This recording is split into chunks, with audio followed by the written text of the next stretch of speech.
How are you? I know you all came all the way from everywhere. My name is Jeff, and we'll introduce ourselves afterwards. I have Leon with me, here, facilitator, and young guys, Casey. How come English teachers are so many ladies? What happened to the guys? Wow, you're very lucky, man. Surrounded by ladies. Yeah. So who came as far as, is there anybody from East Malaysia? Yeah, who came as far as East Malaysia? Wow. Welcome to Peninsula Malaysia. Sabah Sarawak? Gimana? Okay. And then what about those who come from Terengganu, Kelantan?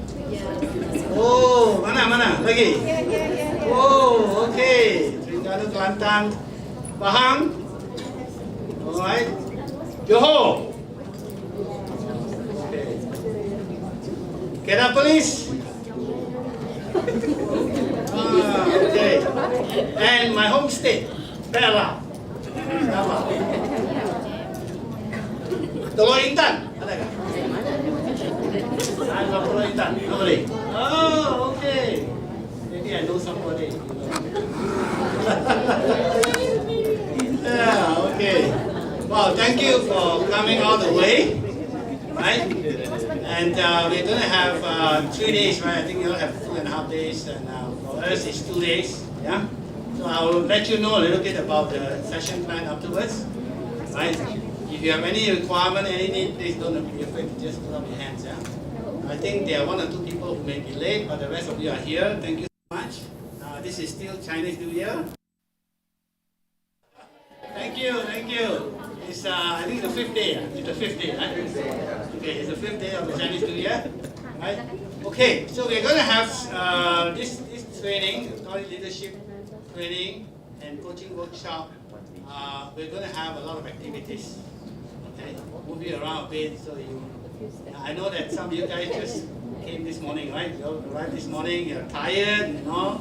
Yeah, but we'll try to finish by 6 o'clock today. Yeah. And most of you are staying here. Yeah. Okay, so not too bad. Staying here. Okay. The first activity that I'm going to do is to let you connect with each other. And since you all came from so many different places, so I guess you all need to understand and know each other. Huh? Sometimes you talk on the phone, you don't see your face, but now you see each other. Okay? So Leon and Casey is going to hand to you the cards. Okay? And these cards, you don't open it yet. Just put it face down. Each of you will get 1 card. Okay. Yeah, just pass it around. Pass it around, but don't open it yet. Pass it around, but don't open it yet. Don't turn it around yet. Yeah. Yeah, the question is on the other side. So don't turn it around yet. Don't curi tengok, ah. Don't curi tengok, ah.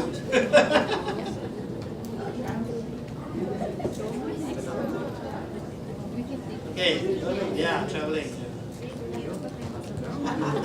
So everyone has a card? Okay, make sure everybody has a card. Okay, what you're going to do is that this card will have a phrase, a story, a sentence. And when you turn it around afterwards, you have a phrase, a story, a sentence, and you're going to share with each other. Just read out the whole thing, and then share your insights on your reflection on what is asked of you in that card, right? Okay? So everyone got to share with each other. Yeah, everyone got to share with each other. Understand? Share a story. Yeah, we'll give you time, get to know each other, share a story. Okay, now you can turn the cards over.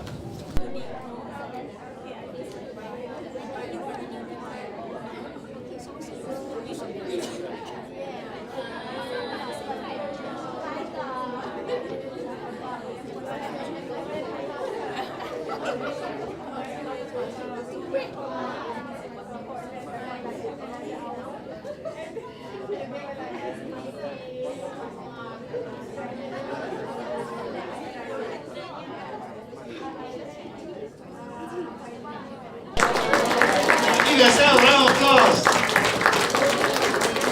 So at least from your heart, you get to know each other better, right? So I have to quickly move on. Okay, just a quick introduction. My name is Jeff Chia. You can call me Jeff, right? I'm actually an executive coach and also a facilitator. So what we are doing here for the next 2 days, until 6:15 tomorrow, we will be facilitating the whole class. So you can learn a few tricks from us, how we facilitate.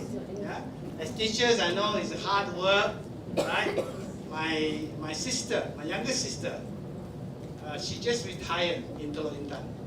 Yeah, as a teacher. Yeah, they have a surprise for her. The teachers pakat with the children. She has 4 children, and they all went back and gave her a surprise. Yeah, it was a very grand send-off for her. So she was a teacher for so many years in Telok Intan. Yeah, and I appreciate that because I also read yesterday an article that says that teacher got so much of paperwork. Some people were Sarah earlier because they decided not to continue because of the paperwork. You guys got to do something about that. Okay, and also standing in front of teaching like us is not easy. So give yourself a round of applause for such big work. Okay, I am an executive coach and facilitator. I do a lot of corporate training, mostly in coaching, mentoring, as well as leadership. Yeah? I've only been a facilitator and a coach, a trainer only for the last 6 years. So it's a change of vocation in a way, because before that I was a salesman. I sell stuff, computer. I was in IBM, NCR, and then I have my own company selling IT software. Yeah, I manage companies, I run my own companies at now. And in a way, I do a semi-retirement, and I now became a coach, executive coach, and a facilitator. Yeah. Okay, so I would ask Casey to introduce himself. So hi everyone, my name is Casey. So I'm a children leadership coach. So I have a lot of children, but not from my, I'm in a relationship but not married yet. But those children that I take care with, I coach them on a weekly basis. So I work with children very closely, as well as educators, like parents. I do coach parents as well, I do training for them, and also a lot of kindergarten teachers. So that's what I do. And so today I will be sharing, together with Jeff, we'll be facilitating the process, and we hope you enjoy the process. Alright? Hello, good morning everyone. Is my working? Yes. Okay. I'm a psychology student, I just graduated. I'm also part of ANKIDS, so the Children Leadership Coaching Center. I was with them for 1.5 years. So right now I'm coming out as a corporate coach and a corporate trainer as well. So today it's really fun to be here. Glad to see the energy is really good in this room. So let's have a fun 2 days, 3 days. 2 days, and then for that is another half. Cheers. Okay, thank you, Casey. So now we get some young people, right? Okay, and you guys are very young.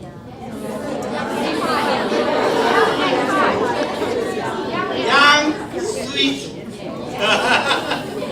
Yeah, I can see very nice smiles here. So the next 2 days I'll be smiling a lot because you guys got such beautiful smiles.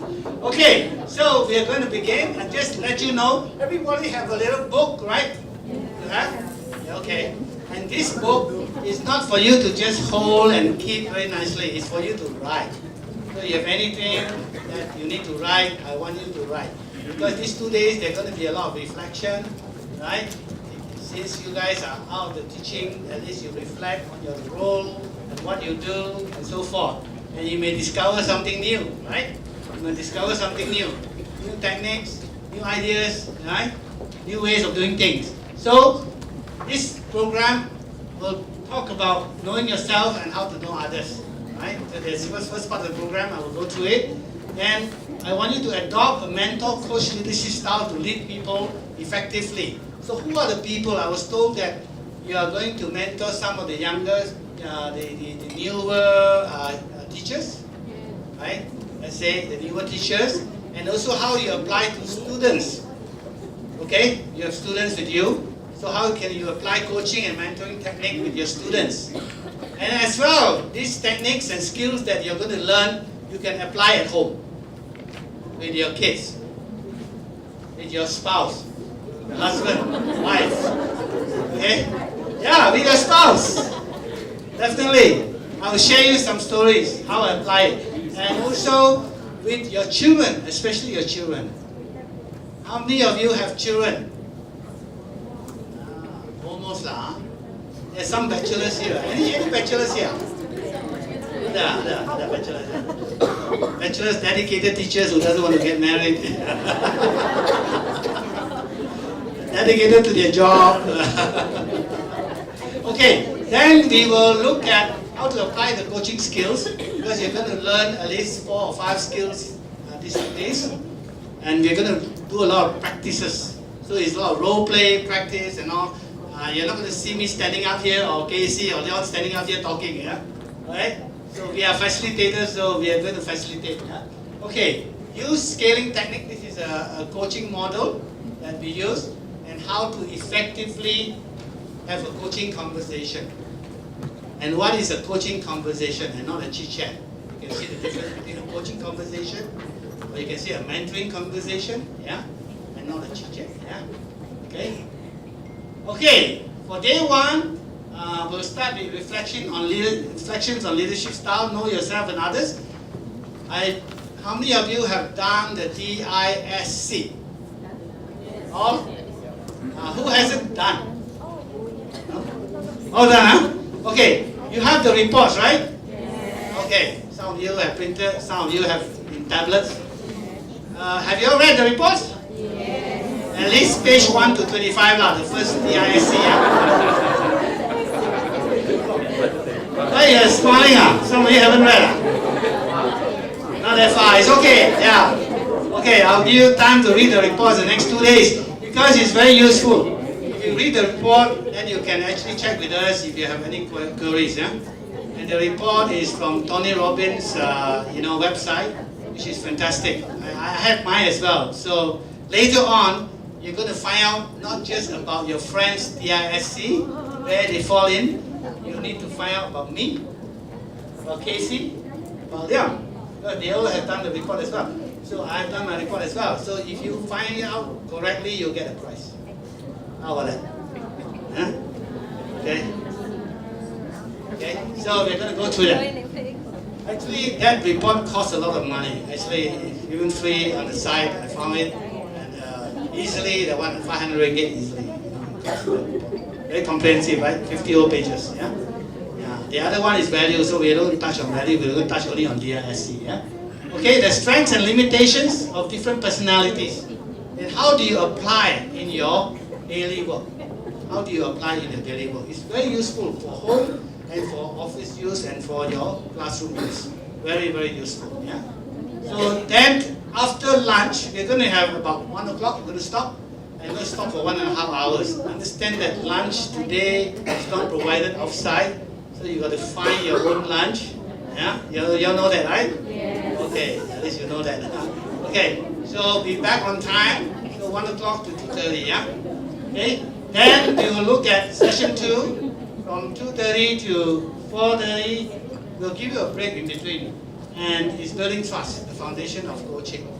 So we'll have some activity on building trust, and then we'll have session 3, asking powerful questions before we end today, at about 6:15, I think, yeah, roughly. So tomorrow, what time we start tomorrow? 8:30, good, since you're here, huh? So please be on time. Today we're a bit late because I know you all came from all over the place, so the traffic is quite heavy in some highways, yeah. So understand, some of you couldn't, I think one of them couldn't even get into a bus. Couldn't get in until tomorrow. So one of them joining us tomorrow. Yeah? Okay, so we're going to do active listening first thing in the morning. Then we have a coffee break, followed by feedback and feed-forward skills. These are skills that you're going to learn. And then session 6 in the afternoon will be validation, followed by the scaling technique. At the end of the day, we're going to ask you to write on the card the 2 takeaways from from the 2 days, and also how you're going to practice, because we need you to practice. Otherwise, you go home, you lupa lah, you know. 2 weeks later, you forget 50% of what I teach you, what you learned. 3 months later, you don't even remember my name. Right now. Yeah? So you need to practice. And I will also ask you to partner with someone. You can choose somebody who is close to you or who are in touch with, and share with each other what you're going to practice. So you check with each other. Okay? So at least you're practicing. It's very simple skill, like listening, asking questions, you know. Not difficult skills, yeah? But you can definitely learn how to ask powerful questions. What is powerful question? Yeah? So you will be trained on that one. Okay? At the end of the program. Okay, so let's refresh our knowledge. So English is okay, yeah? Yes, huh? Okay. So however, during the role play, if you're comfortable in Bahasa, I leave it. Okay, yeah? Alright, we should all be speaking English, but it's okay if you think Bahasa is more comfortable for you. And discover other people's perspectives. So listen to each other. Because everybody got a story to tell, everybody got new ideas. Just like us, we are listening to you. Every time I conduct a class, I learn a lot of things new. And you guys learn from students, right? A lot of things you learn from students, right? Some things you didn't even heard of, and you were surprised at how they come up with those ideas, right? Fresh ideas. So we are also learning. Every time I train, I learn. And so is Casey, and so is John. So we are here to learn from each other. Practice before applying. Don't be afraid to put up your hands and ask questions. Ask any question. There's no stupid question, okay? Anything. Just let us know, yeah? And then, again, some of the things that you share, we want you to be authentic. That means things that you come up with, just share something that is real for you. Don't cook up a story or something like that, because that won't happen. It's you share about a gap or something you want to work on. Share something you want to work on. Something that you feel that is a goal for you, is a goal, or it's a skill that you want to be better. Share the skill that you want to be better. So that, you know, during the role play, you're asked to share the skill and you will get something to take home. So it's good. Then, whatever you share, we keep to this room. When we go out, we don't discuss about, Fafa have shared this with me, you know, and what, you know, unless Fafa decided to share about her own, it's up to her, yeah? But not somebody else, yeah? So let's keep it to ourselves. Respectful listening, when somebody is talking, just listen, yeah? We don't have too many conversation around.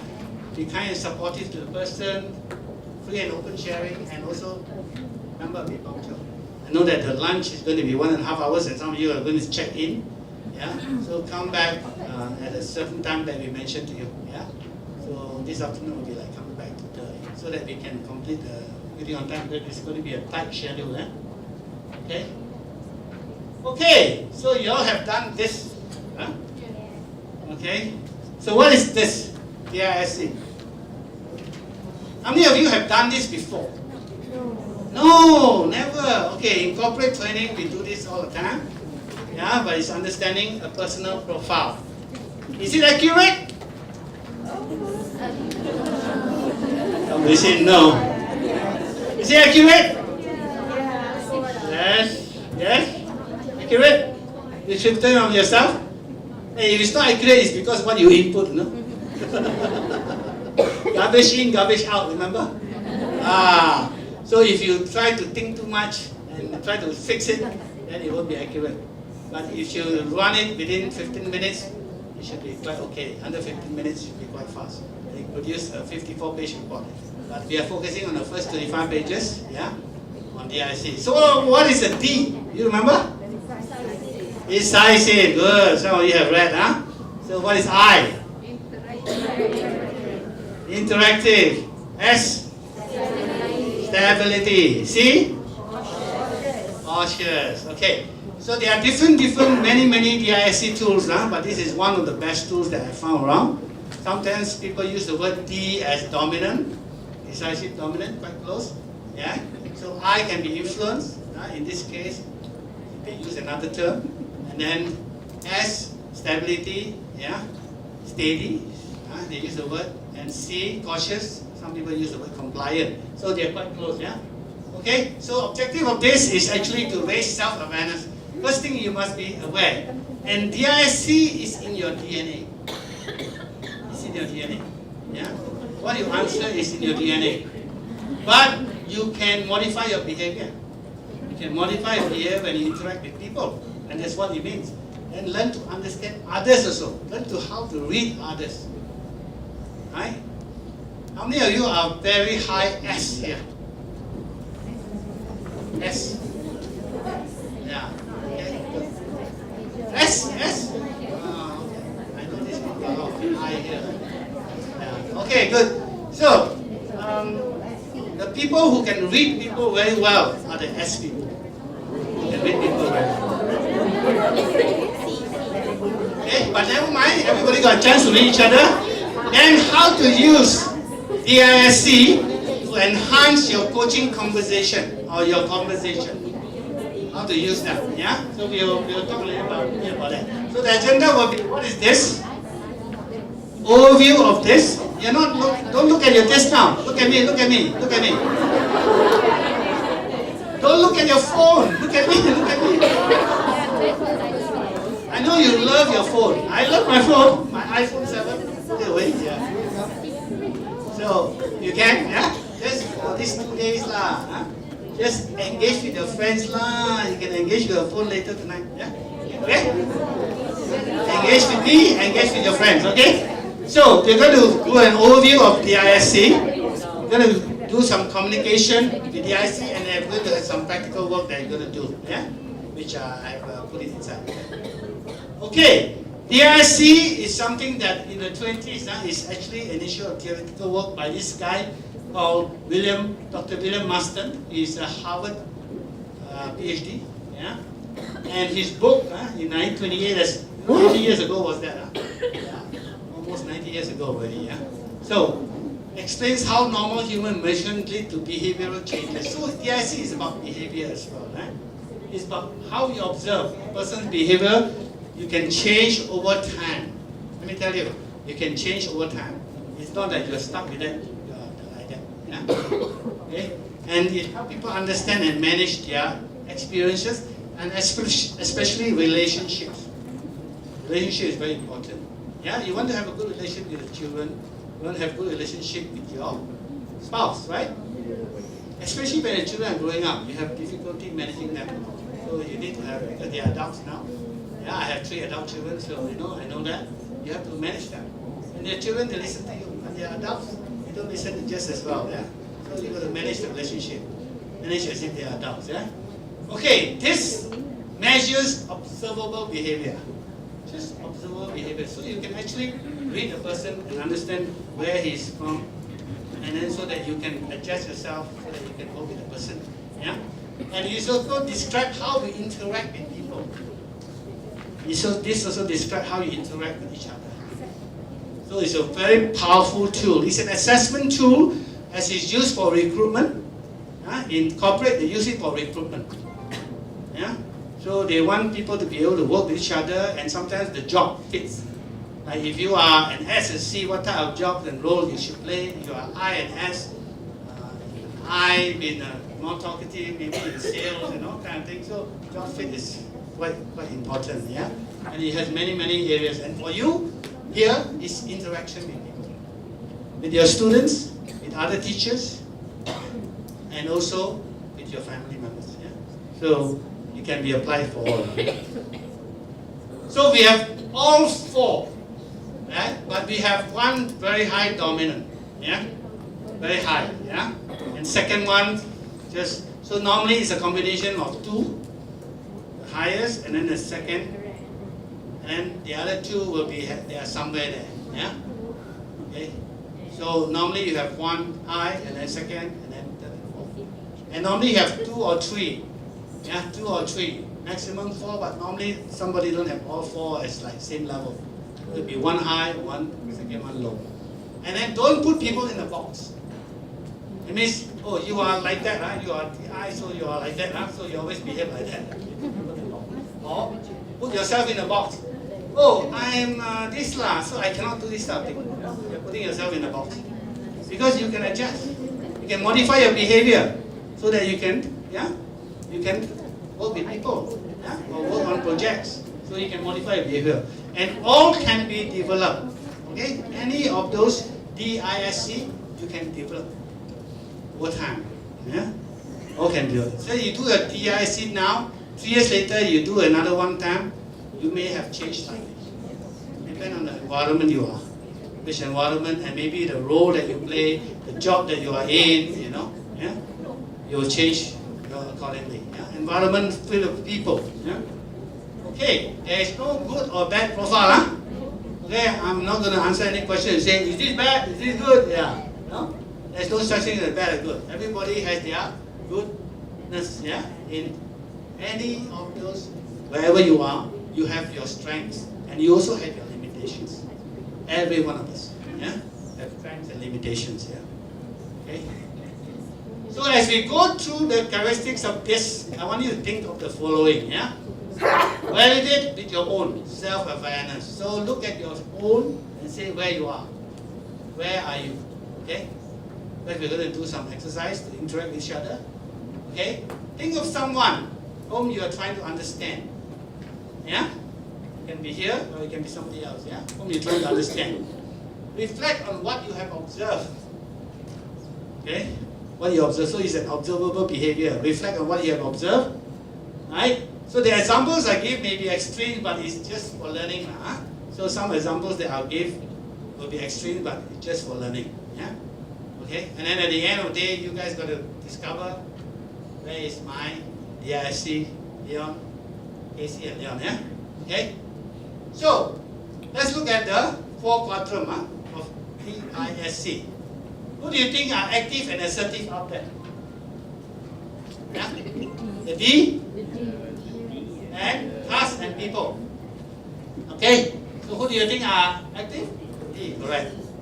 So D is the decisive, is active and assertive, and they are very task orientated. Yeah?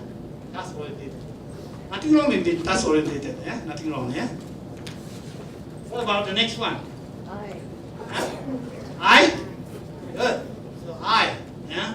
Interactive. I, compared to D, they are still active and assertive, but they are very people-orientated. Yeah? Very people. They are people. I would like to relate with people. Yeah? And S, also people-orientated, but more passive and reserved. S. Yeah? Okay? And of course, the last but not least, the cautious. Also very task-orientated and very passive. Okay, when we talk about active and assertive, we talk about extrovert. With extrovert, you understand what is extrovert, right? They like people around them. They enjoy having people with them. They enjoy going out with people. Yeah? And outgoing, optimistic, very involved, very participative. Yeah? At the end of the day, I know who are going to be the active and the extroverted type. Yeah? So these are the D and the I. And then we have down there, passive, reserved, introverts, are realistic, a little bit withdrawn. These are the C and S. Yeah? Again, I would emphasize nothing wrong with it. Yeah? Nothing wrong with it. Okay? We are all okay. Okay, task orientated. They always talk about plans, programs, projects, process. Okay? So these are all the tasks. And here we have I and S, the people. So they talk about caring, sharing, relationships, emotions. And normally these people are the ones who get involved in NGOs. Yeah? They will help people. Yeah? Whereas these people, not that they won't help, they have no time for people.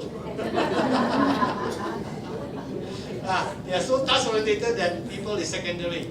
My job is first. Yeah? Right? Nothing wrong with that. Nothing wrong with that. Okay? Okay? Okay. Let's look at D. D. Who want to declare their D here? Any D here? Nana. Nana. D. Highest. Highest. Oh, 1, 2, 3. Oh, only 3. Expected? Okay, nothing wrong with that. Okay? D is decisive, dominant, determined. See? They are decisive, dominant, determined. Good traits, right? Good traits. Yeah? Decisive, dominant. Right? Measures how a person solve problems and respond to challenges. The higher the D, the more active and intense the person. The more decisive they are, the more dominant they are, the more determined. The higher the D. Who got a high D? Like in the 90s? No? 70s? No? 60s? Wow, so just a mild D, huh? Okay.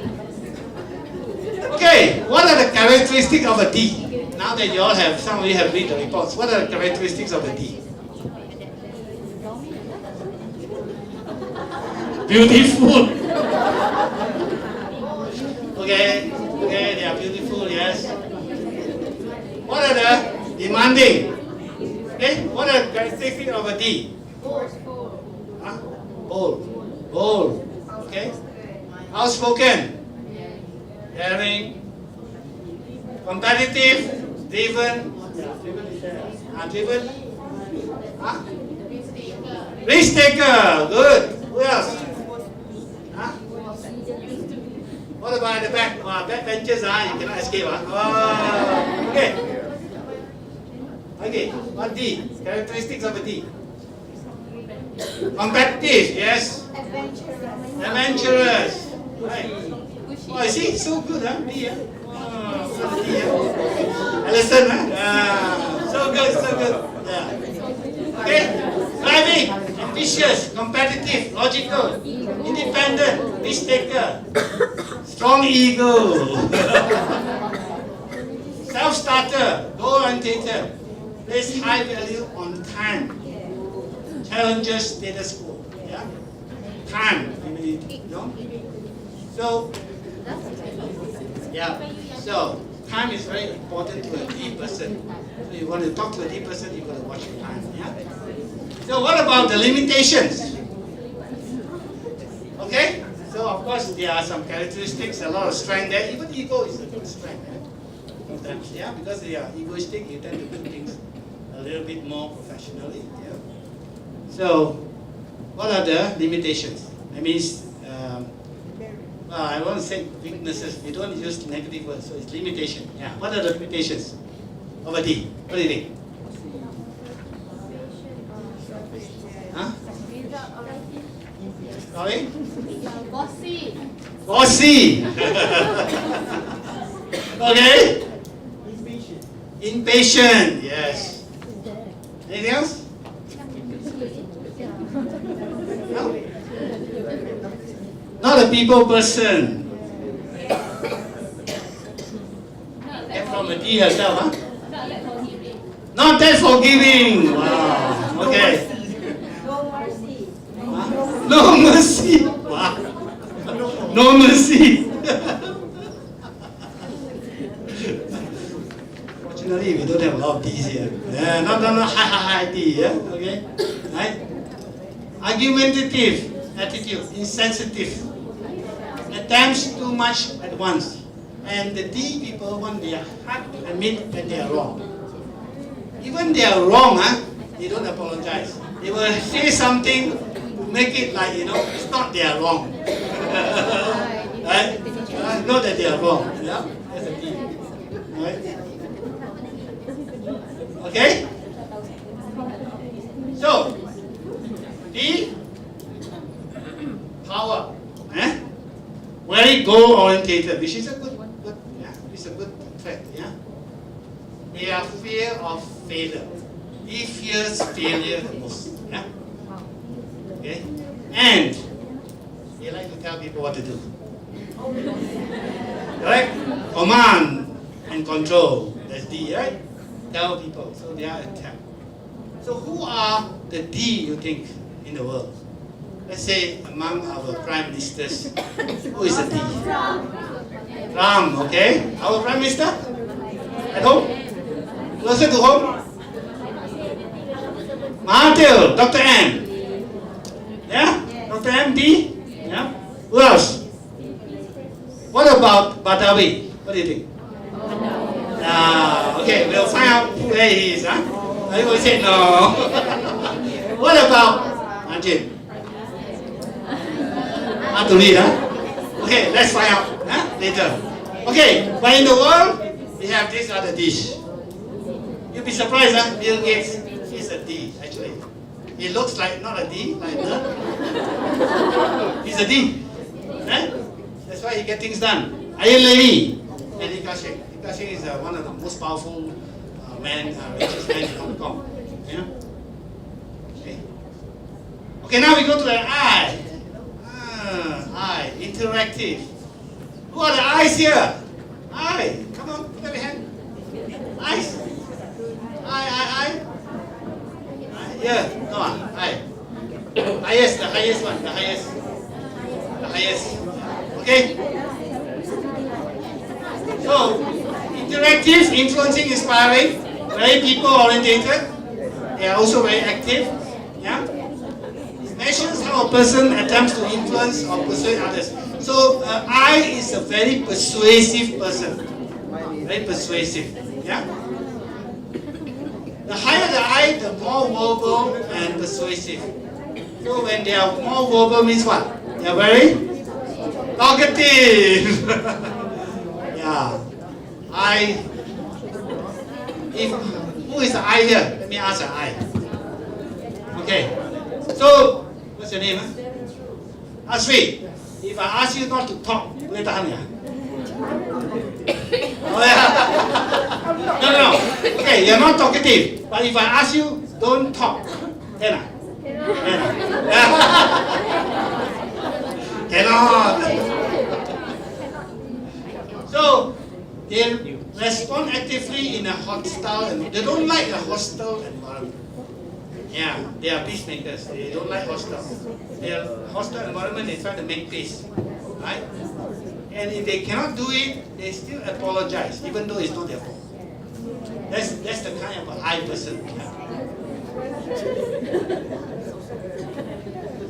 What is the characteristic of an I person?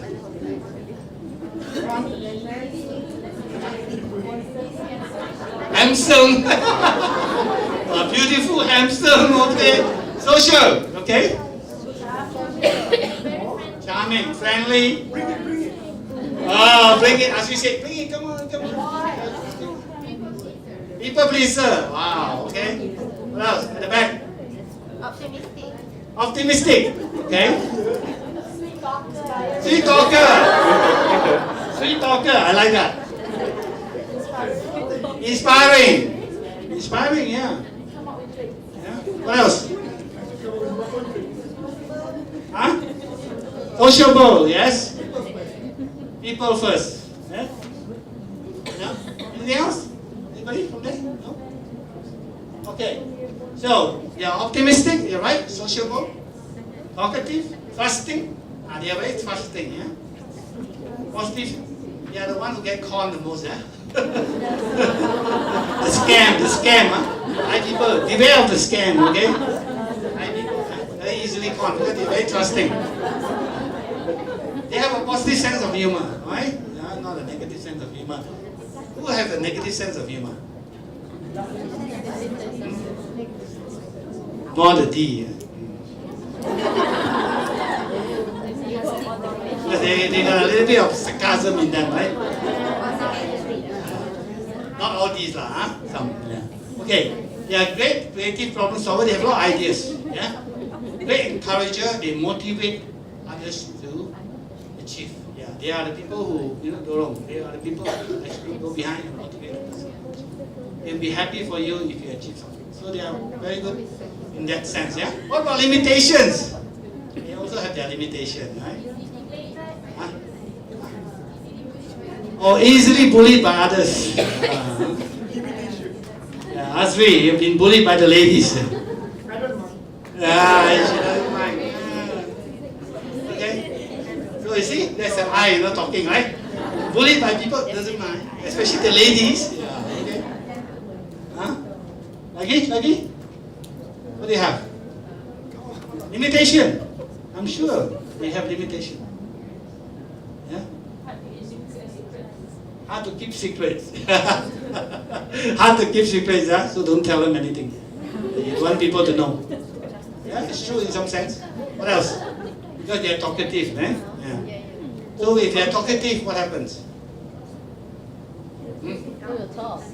So what will be the limitation? Because when you're talkative, You don't listen to others. you tend to forget, you don't listen to others. Yeah? You tend to talk more than listen. Yeah? So you have to watch out that place. Yeah? So if you are in I, you're talkative, you got to behave, you got to change your, modify your behavior because you need to listen more. Yeah? What else? Difficult to focus. Yeah? They don't like details. Yeah? So very difficult to focus. What about punctuality? Are they punctual? You see who came late today?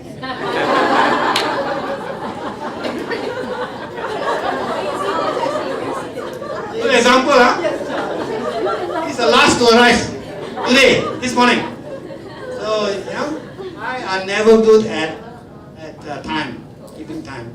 Yeah? Who is good at keeping time? D, yes, D. Because they want to look that they are the boss, so they make sure that they keep time, because of their ego, Okay, so inattentive to detail, short attention span, right? Because they don't listen very well, they like to talk, right? More concerned with popularity than tangible results. They want to be popular. They want everybody to say, you see, bring it on, bring it on, bring it on, you say, Sorry, Ashmi, I'm not picking on you, but it's a good trait.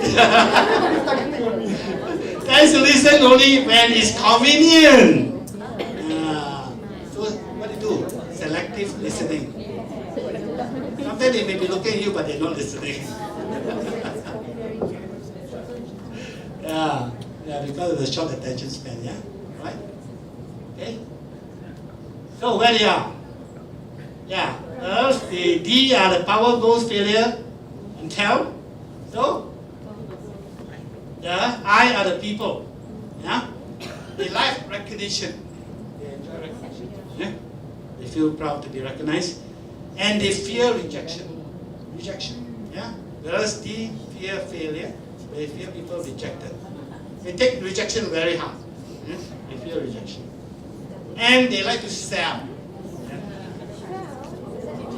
Okay, if a D person were to go to Marissa, okay, Marissa, if a D person were to go to Marissa and say, Marissa, drink this coffee, yeah, he would say, how would an I person do it with Marissa?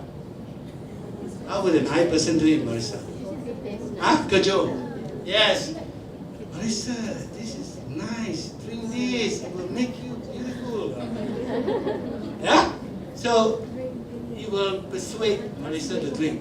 Whereas the D person will say, drink this. No need explanation. So, the I person want to sell to her. Sell to her. Yeah, these are some examples. Okay, so sell. So who are the people you think are the I among our ministers and our famous people? Who are the I? What about the artists? Artists, for example. Najib could be I, Yeah? Agree? Yeah, Najib could be I, He may have another trait, but I is one of his traits, One of his top traits. Yeah? Who else are I? What about the artists? Artists that you know? Oh, Shukri. Alif Shukri, yeah, I heard about it. Hari Iskandar. Hari Iskandar, Okay. Okay. See? Yeah. Oprah sometimes, I don't know whether she listens, she talks so much. But she is good, Okay. Richard Branson, flamboyant. Yeah, so if you equate Richard Branson with our local Air Asia, that would be Tony Fernandez, right? Tony Fernandez would be an I person. Both of them bet each other to wear the ladies stiletto. Yeah. And Richard lost, right? Yeah, so he has to wear the stewardess and the stiletto and surf. Yeah. So these are the people who will bet each other on these things, right? They are the high people.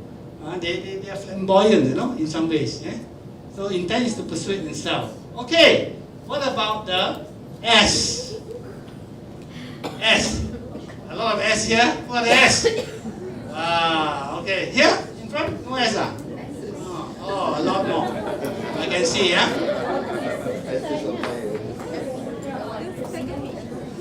It measures the pace. So the S, they are slow and steady. The D people tak boleh tahan the S people. They say you're so slow. The S people will take their time to think, listen, to think, process, and then only come up with the ideas, right? Slow and steady. But nothing wrong with that. Nothing wrong with that. Yeah? So they are very people oriented. That's one thing. Okay? If you want to talk to someone who will listen to you, talk to the S person. They listen to you. And they are also very good at noticing where is your DISC. They are the best. So they have very good traits, yeah? Okay? But they are very, very slow. Some people, the I and the D tak boleh tahan. Why the S so slow one? So in a meeting, sometimes they are like, hey, nothing from you. They're still thinking. And the most interesting thing is that they are difficult to read. Okay, they don't want to offend people. So sometimes they will tell you, okay, but in the heart they say, okay. And you know what happened? The next time they don't show up. Even though okay, they don't show up tomorrow. Because they don't want to tell you directly. Who are the people who will tell you directly? The D. Yeah. In a certain extent, the I. Yeah. So very, very difficult to read. So I don't know. I don't know how to read an S person. Yeah. Okay. Oh. Okay. Okay. I flash it out already. The characteristics, they are very good. They are a good listener. The best listener. They are very reflective. So just now the activity that we do about the cards, they are the one who probably speak slower and reflect a lot more deeper. Yeah. Yeah. They are team players. They are reliable and dependable. Yeah. They are patient and empathetic. So they are very good traits. Yeah.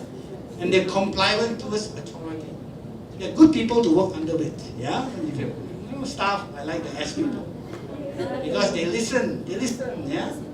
They follow your orders, right? But the limitation is that they resist change, take a long time to adjust, they give in rather than argue. Yeah, that's why they give in, but they're not happy.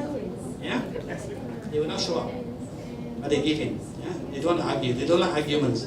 They want a very nice environment. Yeah, okay. They have difficulty making quick decisions.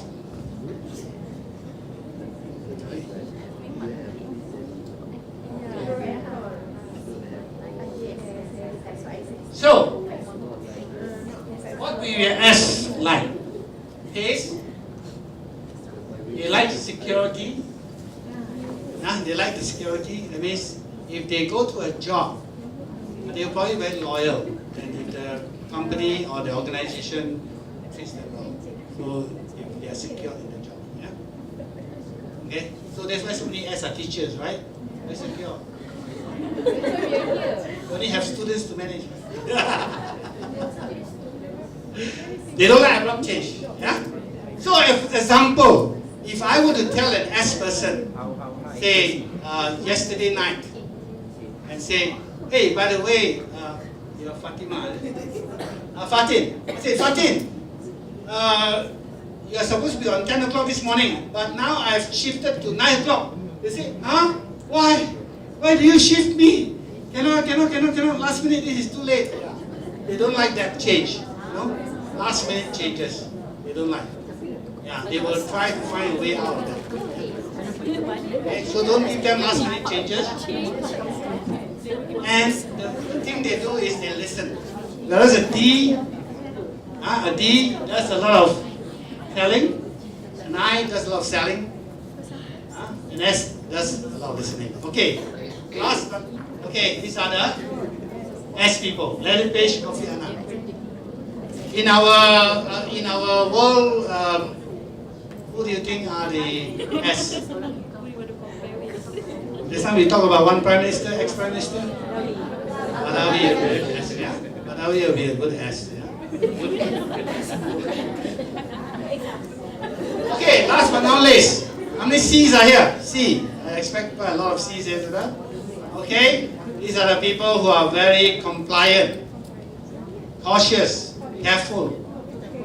Rules and regulation. Yeah, very sticky to rules and regulation. The higher the C, the more compliant they are. But they are very sensitive to this. Right? Very sensitive. They seek to justify their action. Okay?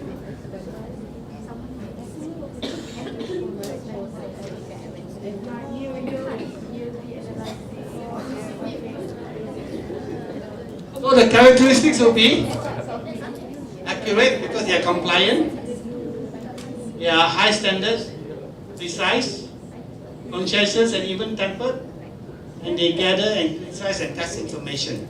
Yeah. So if you use the coffee method, and the coffee, yeah, you ask him, how do I make a good coffee? What would the C do? They analyze. They go to Google. They go and find out how to make a good coffee. How much is the temperature? How much water is needed? Huh? How to grind the coffee bean? Everything. Go and check. That's what the C is. Yeah. So they are very, very detailed. Yeah. So they will do that. Okay. So, but limitations. They get bogged down with details. They need clear-cut boundaries and action for relationships. Right? They prefer not to verbalize their feelings. Okay, the C people like to write down. So, never promise a C person something because he or she will remember. Okay? Especially an I person. Don't promise a C person something because the I person tend to promise and forgot. Forgot about it. Forgot what they say. Right? Have you come across people like this? Yes. They promise and then they forgot. Right? And then the C person say, I remember you said that 2 years ago you want to take us on the trip. Here my notes. But it never happened. On that day you said that. What happened? So, very, very important. Huh? So, the I person like to tell, okay? The C person likes to write. They write down everything they write.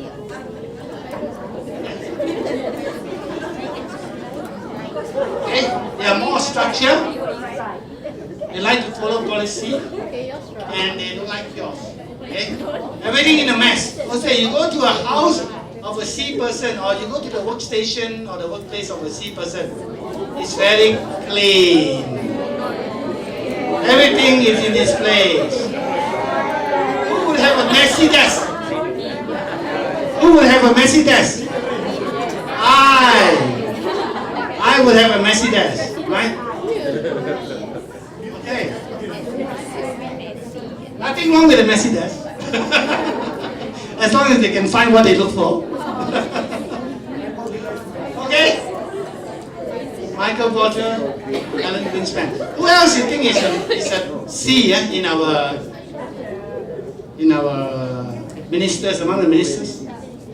Any C you think?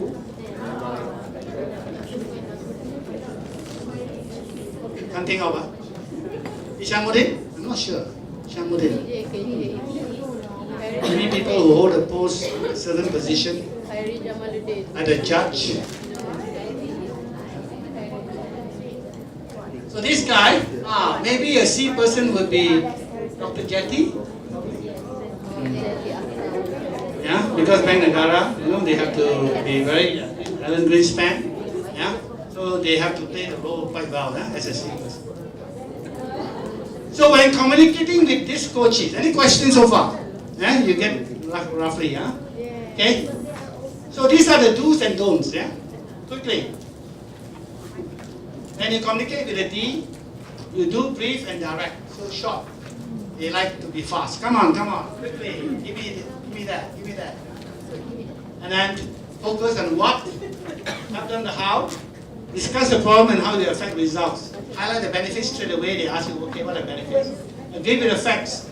And they are not emotional, they are not people orientated, so it's about facts. Huh? Okay? Then what you don't do? Ramble, repeat, you know. They don't like people to ramble or repeat. Don't worry about copying the slides. I will give the slides to you all. Then they'll email to you, right? Okay, I'll PDF it and give the slides so that you just focus here. Huh? Okay, make generalization. You don't like to make statements without support. Yeah? You don't like you to make statements. They say, why do you say that? So you need support. Okay? Okay, when communicating with the I, what are the do's? Friendly. Right? Show them you accept them because they like to be recognized. Yeah? Give them the opportunity to talk because they like to talk. Okay? So an I and an S person will go very well. Huh? S listen, I talk. Yeah? Okay? Huh? So develop ways to transfer the talk into action and recognize their accomplishment. They like to be recognized. Yeah? And then don't do all the talking. They like to be sociable. So you eliminate social time, they don't like it. Yeah? You tell them what to do without their input. They always want to give ideas and input. Yeah? They're full of ideas. Yeah? And don't ignore their ideas.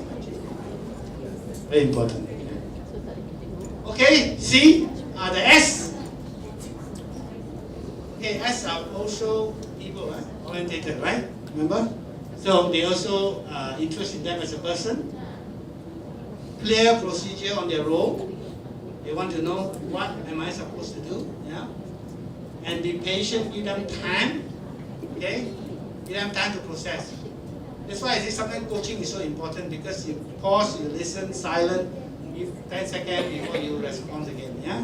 Give them time to talk. Give them appreciation, ask questions and provide feedback in a non-threatening manner. Very important. You can provide feedback in a threatening manner to the D, but not to a S. Yeah? Don't be pushy, don't be aggressive, or be demanding, or be conditional. So these are some of the don'ts that you are. I think this one is just revision, because if you read your report, it has all those things that you want. How to handle people. So when you go back after this, I urge you to read the report, the first 25 pages. All the DISC until the value index is in the data. Yeah? It's quite easy to read. I mean, you can finish it in 20 minutes. Yeah? So read and understand. Yeah? It's good for you. Good for you to know yourself because the report is on you. So the C, support talk with accurate information, be specific. Be patient because they are actually very specific. They are very compliant, so they follow rules and policies and facts. Yeah, so they want to know actually what. Allow them independent space. Tell them upfront of the expectation, so they want to know what to expect upfront. Quite like the S in some ways. So they like details. So you refuse to explain detail, they don't like it. Answer questions vaguely or casually. Surprise them with new information. They don't like new information. Yeah. Because they all just like the facts that is tested and proven, yeah? Okay. Okay. So this in a nutshell. Right? You have a quick education on this. Remember? Power and goal, fear of failure. People and recognition, fear of rejection.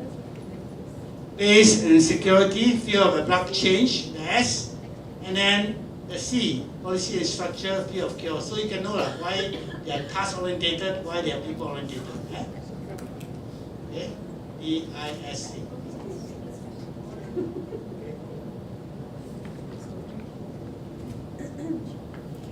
Okay, I want to do an activity here now. Group by group. So we have 8 flip chart stand. So the last group will use that one. Second last group, use that. Last group, use that. I think we need to move one over there for this group. Yeah. Okay, Leon will help you to move one over here. Okay, this group, use that. Okay, this group use this. You don't have, I need to move one over because there's no space, unfortunately. So maybe you move over it. Here.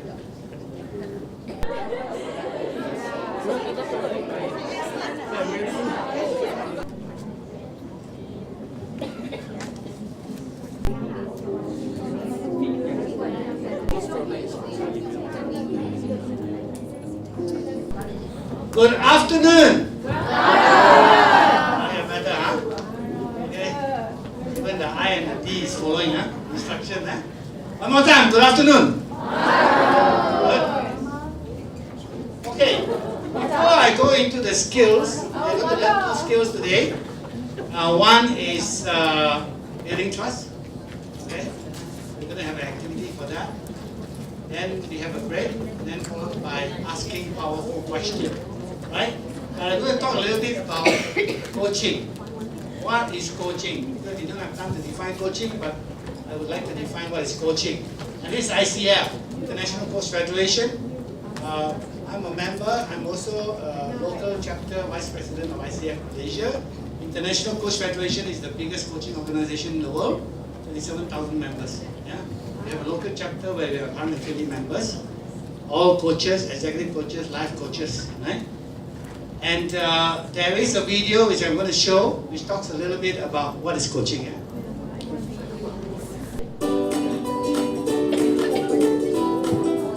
Coaching essentially is a process that will help you get to where you want to be in a much shorter time and to achieve the success that you want to achieve in life without doing it on your own.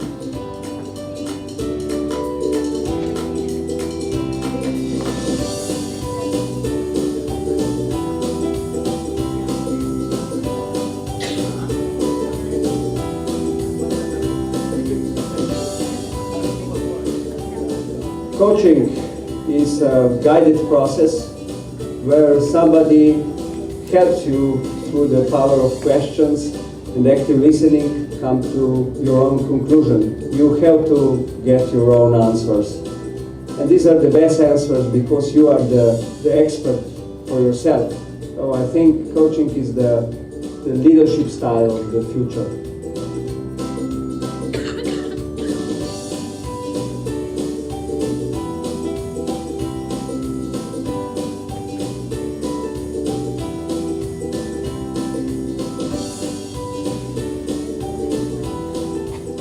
A lot of things I love about coaching, especially I love the moment when my coachee gets an aha moment or realize that, oh, I need to change, or even I want to change, and then start this passion. I'm witnessing that exact moment.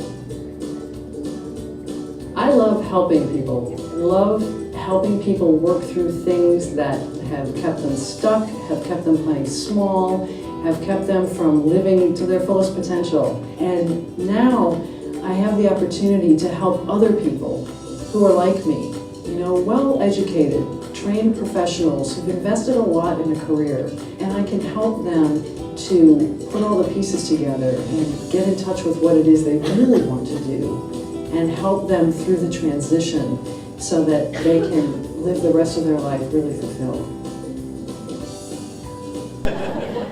But that coach is more famous. Okay, so what is this? Coach, right? So it's coach, some people call it a wagon. What does this do? Carry people, very good. It takes people from point A to point B. So it takes people from where you are to where you want to go. Right? So a coach does that.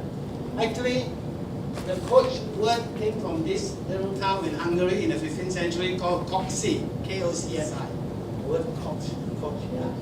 This little town in the 15th century manufactures this wagon or this coach. Yeah? So it's very relevant. Yeah? Takes you from point A to point B, from where you are to where you want to go. The coach does that.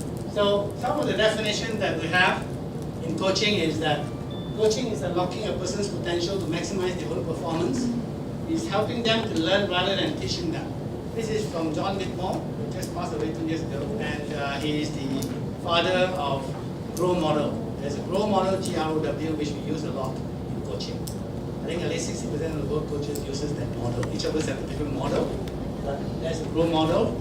So you see, it's maximizing one's potential. Yeah? And ICF says that coaching is partnering with clients in a thought-provoking and creative process that inspires them to maximize their personal and professional potential. Yeah? So how do you do that as a coach? And you have a coaching conversation. You ask powerful questions. You listen. You give feedback. You validate them. Right? And these are some of the things that you're going to do the next 2 days. So we're going to start with building trust. So building trust is the foundation of coaching. Because if the person don't trust you, what happens? Yeah? They will talk, right? And they will talk, you won't get information. Information for you to move forward. You can't, yeah? So it's so important. So what's the difference between a coach and a consultant, as you say? What does a consultant do? Huh? Give advice, yeah. So when I hire a consultant, I say, solve the problem for me, give me advice, do it for me, even to the extent, right? So when you hire a coach, who is paid as well as a consultant, they don't give you advice. So what do they do? What is it? Huh? They guide. They ask questions. They let you discover yourself. Right? Because you are experienced enough. Okay, then again, what is the difference between a coach and a mentoring? A coach and a mentor. Mentor, you teach step by step. Yeah? One at a time? Mentor is teach step by step. Or mentoring, teach step by step. Okay, anybody else have anything? Mentor shadows. Passing knowledge from one person to another, mentoring. And what is coaching that? Shadow. Somebody say something? Shadow. Or shadowing. A mentor shadow. What do you mean by that? They work closely. Work closely with the mentee. Yeah? Okay? Yeah, to a certain extent you are quite right. Yeah? Okay. A major difference between a coach and a mentor is that a coach doesn't give advice. A mentor can and will give advice. Because a mentor is usually a more experienced person. Usually, not necessary. Yeah, more senior, more experienced, more knowledgeable. So they can pass on the knowledge. But before they pass on the knowledge, if the person is experienced, let's say he has been a teacher for 5 years, and you are mentoring the person, they have some knowledge, right? So you use the coaching skill to mentor the person, not just give advice 100%. Yeah? So maybe 50-50, right? But coach is usually either 80-20, never is really go to 100%. You know? 80% don't give advice, the 20% you can. But 80% you will ask the person to discover themselves. Because as a coach and a mentor, you will have to take them that they are resourceful, capable, they have the answers. And that's the mindset of judgment. That they are capable, they are resourceful, right? They are whole, they are complete, they are broken, yeah? So they can give you the answers. So you have to explore with them. With questions, the one that we're going to practice, building trust, how to build trust, things like that. And then also listening, yeah? Very, very important. So the only difference is that a mentor do give advice. A coach usually don't, yeah? So, coaching is a means for learning and development, guiding someone, let's say guide, and sharing of experiences and opinions to come on an agreed outcome. Yeah? It's very important when we are coaching, we always say, okay, what's your goal? What do you hope to achieve? At the end of the day, when do you want to do it? That's the action. So the first is the goal, then followed by action. Yeah? Very, very important. Otherwise, it's not a coaching conversation. You go into a chit chat. Yeah? So it's not an opportunity to correct someone's behavior or action. It's not directing someone to take action to meet goals. So you're not directing. Even though you're a T, you shouldn't be directing. Yeah? Alright? And not an expert. A coach may not be an expert. I have coached people not in my area of business. They just know how to do the process. And sometimes it's good not to be an expert. Why is it good not to be an expert? You get to explore. Yeah? You get to explore. You get the person to explore, right? Because if you're the expert, what will happen? You tell people what to do. You tell people. Because you have the tendency that I have the answer. Come on, why are you not coming up with the answer? Yeah, you answer now. Huh? So that's a problem. Yeah? So sometimes it's good not to be an expert. Yeah? Okay. I actually wanted to do Kahoot. I don't know whether tomorrow. Have you heard of Kahoot?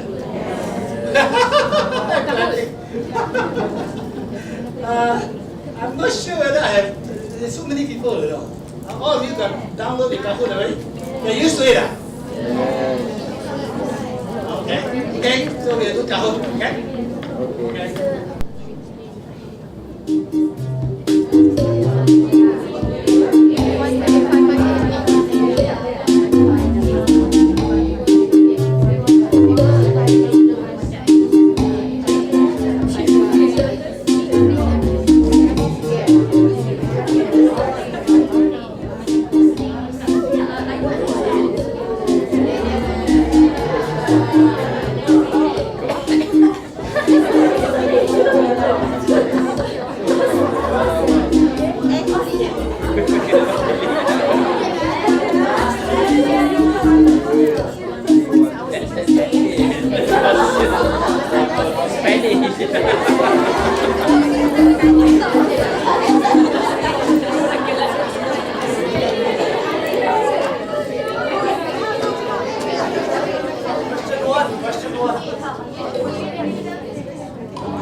Okay, at least once a quarter is not correct because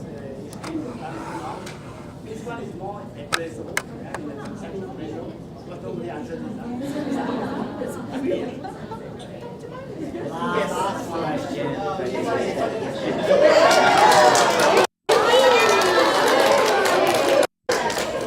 Very close, very close. Catch up. More with this, a little.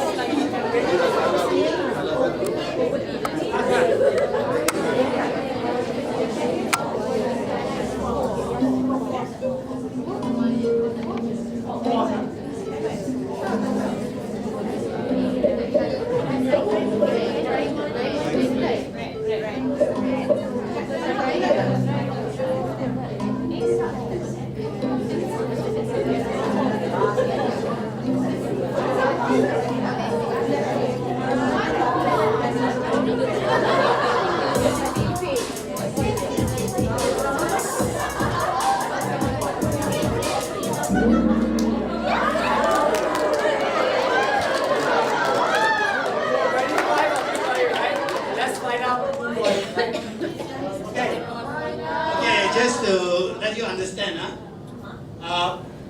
the coaching topics, right? Okay, it's not important. Yeah. What is important is that focus on behavior, correct? Coaching is about focusing on behavior. You don't label people. You don't look at personality or character, and also be specific. It's very important to be specific. Yeah. Okay. Finally, who will be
first skill for coaching today.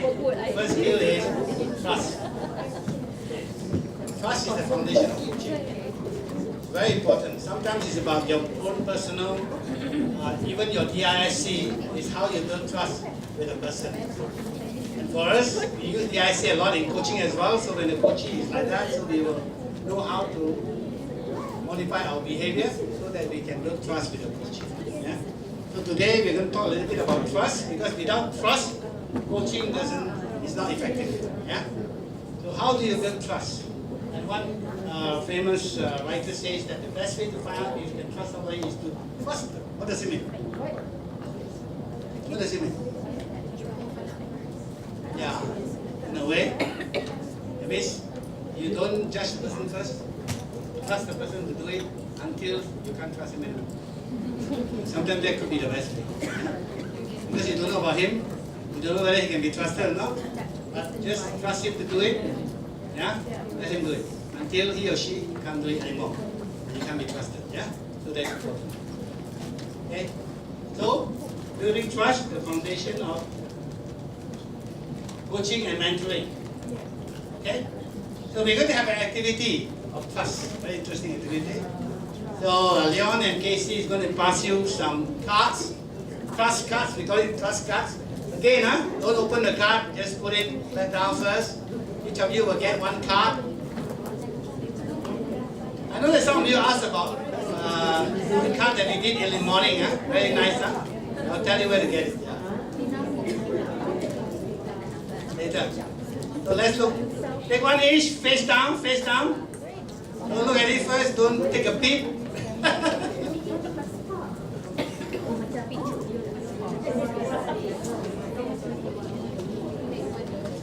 Okay. Make sure everybody got one, Trust card. Everybody got? Okay? So everybody got a card? Yes, okay. So there are 8 of you on the table, most of them 8, some of you less than 8, but okay, you're given a trust card. Okay, and now turn to page 12 of your workbook.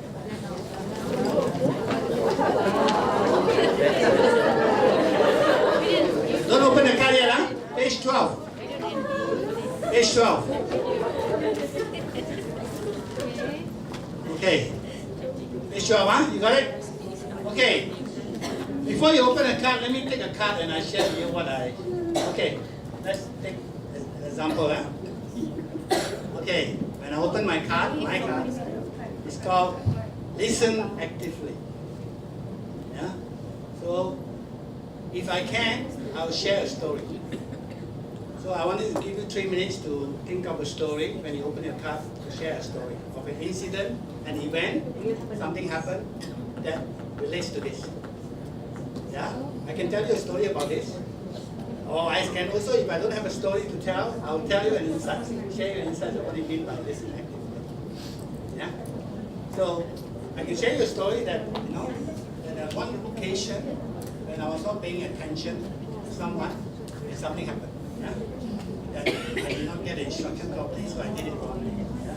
So that is about listening activity. Yeah? So you can actually pin the incident down or whatever. But you cannot share an incident or a story. I wanted to share your insights. What is so important to listen actively? Why do you need to listen actively? Yeah? Okay, so it's about trust.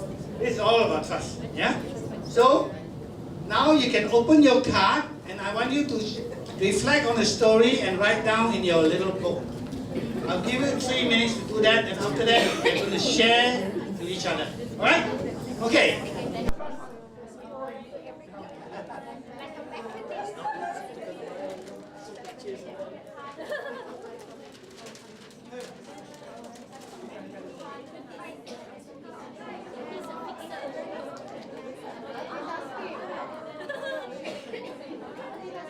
Look somewhere. Look at the clock.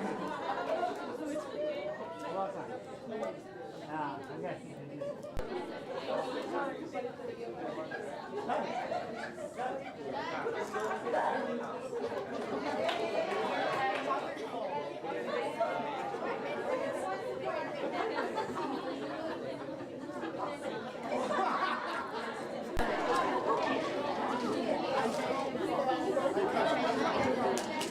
one representative, you can come out, or you want to come out with a team to talk about this. Great, there it was. Come on. The bird is coming. One or two or the whole group is fine.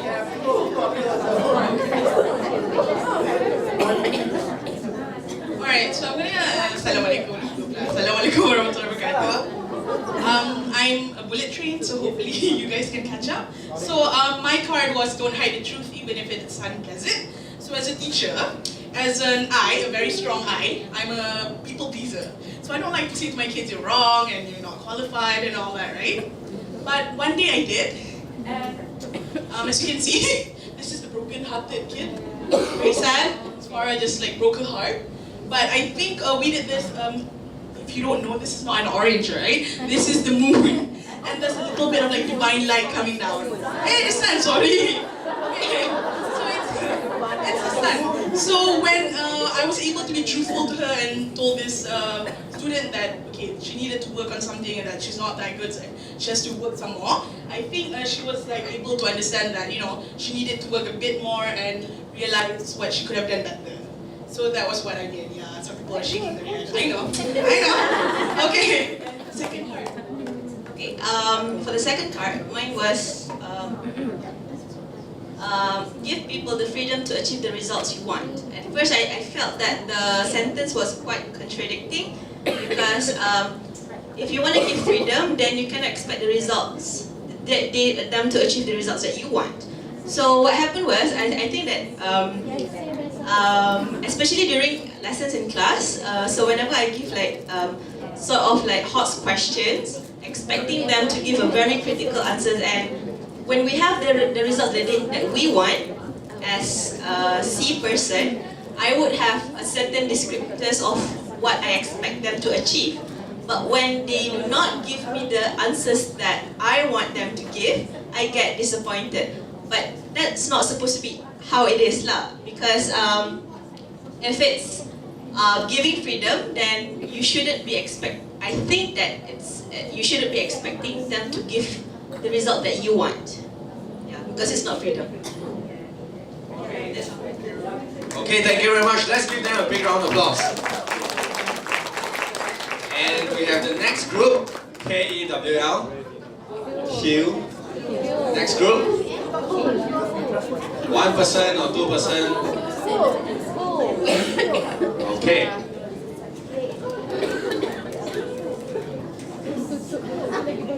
Interesting picture. Please explain.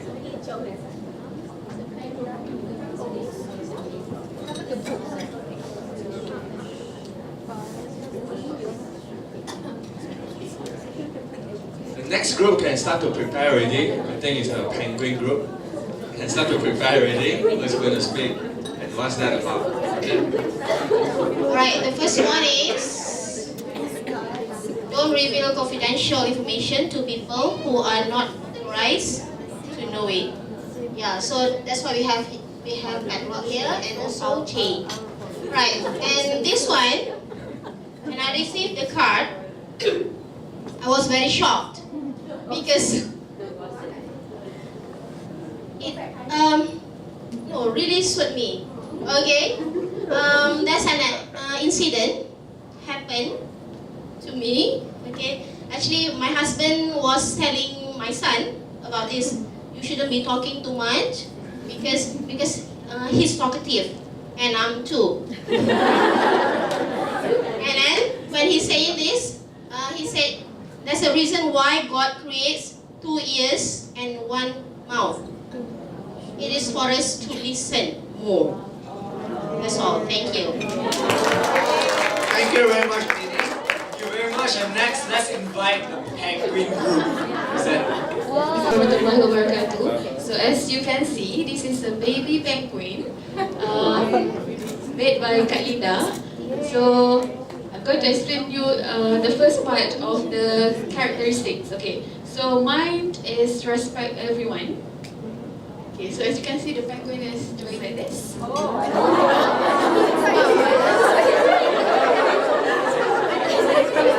is not the very okay, So I shared about my personal experience of being a new teacher 2 years ago. So I could see about how different, meaning like seniority and juniors, new teachers, experienced teachers, how the importance to respect each other. Just not only among teachers but also with students. Yeah, that's all.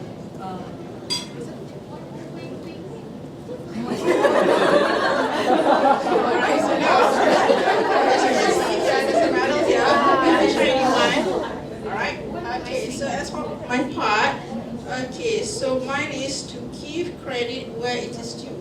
Okay, so I would like to relate this to my own experience, I guess. Okay, then also it would be your experience as well at your workplace. Alright, as I can relate to this one, give credit where it is due. Especially when we are working at a school or any organization. So when we are dealing with superior, because we are subordinates, okay, and then when we are doing something and when we are given a task, sometimes we feel that we are not being appreciated, we are not being recognized. So sometimes we need to be, well, sometimes we, at least maybe just do is thank you. They will be very meaningful to us, right? Okay, so right now, the medal here is to represent that, well, it's a token of appreciation for work that we have done to school or to any organization that we work for. Alright, thank you. So right now, let me appreciate you by saying thank you. So I think everyone has this burning question. How come a penguin? Is there a specific reason for you, this team, to draw a penguin?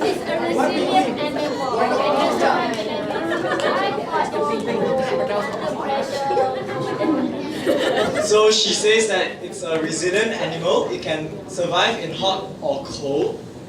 Are you sure?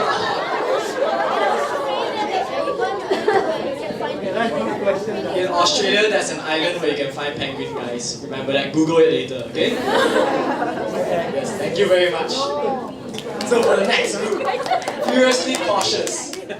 Who's up? Our local artists.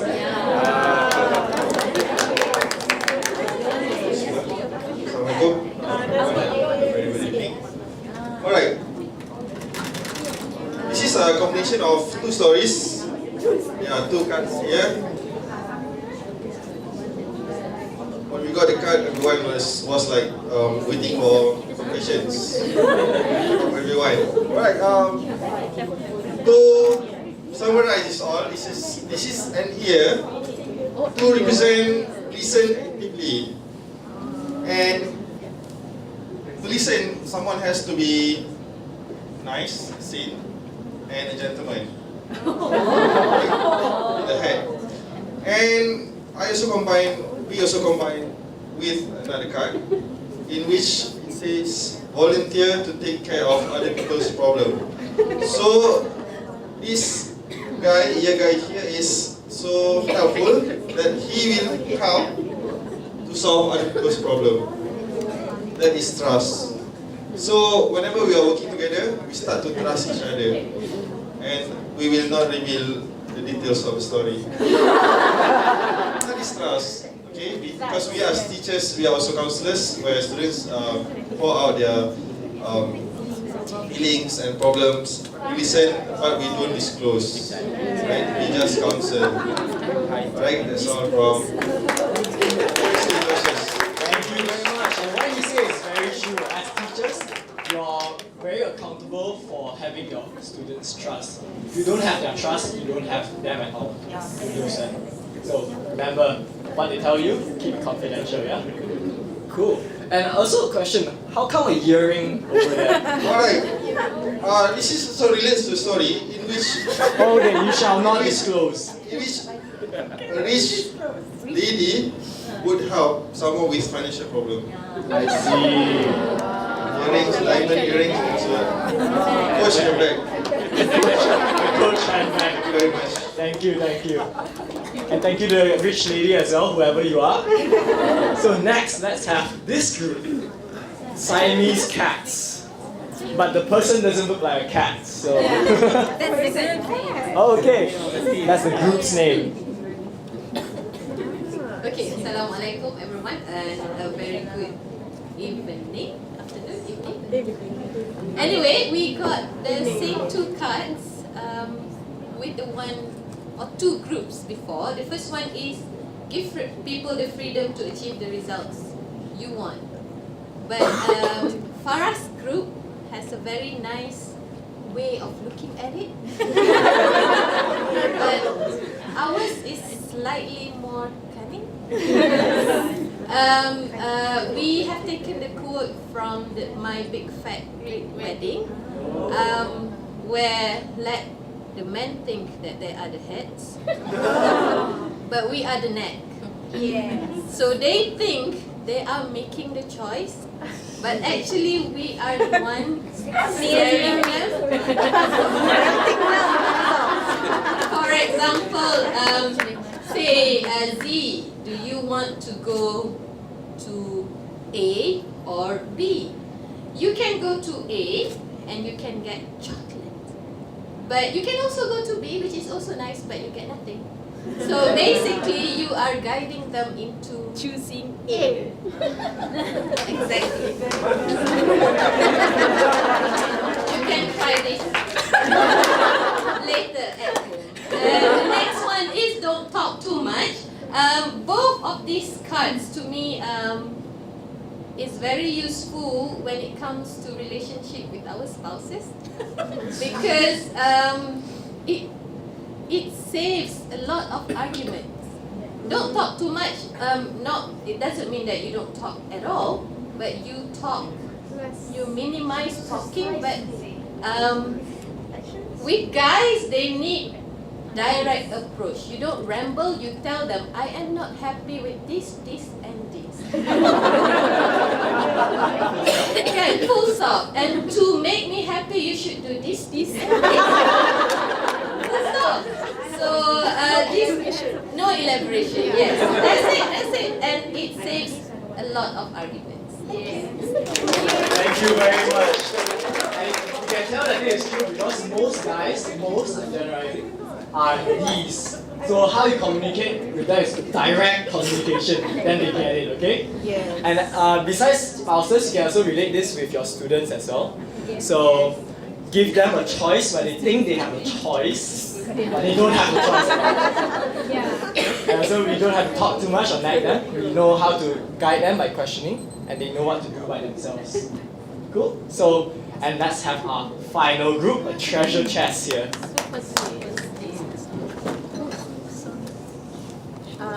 Assalamualaikum. I'm Fatiha. I'm representing Super Snail. Okay, so the two cards that we chose that resonate most to us as a team is the first one is always speak the truth and also keep your promises. So in an organization, whether it's with our superiors, our colleagues or our students, as mentioned by everyone previously, having trust and keeping the trust is as precious as a treasure box. We must, you have to, safeguard the secret or the trust that the students, our colleagues or our superior entrust upon us. So that's why there's a key also there. So whatever that is entrusted upon us, so we should keep it locked tightly as a secret. Thank you, that's all.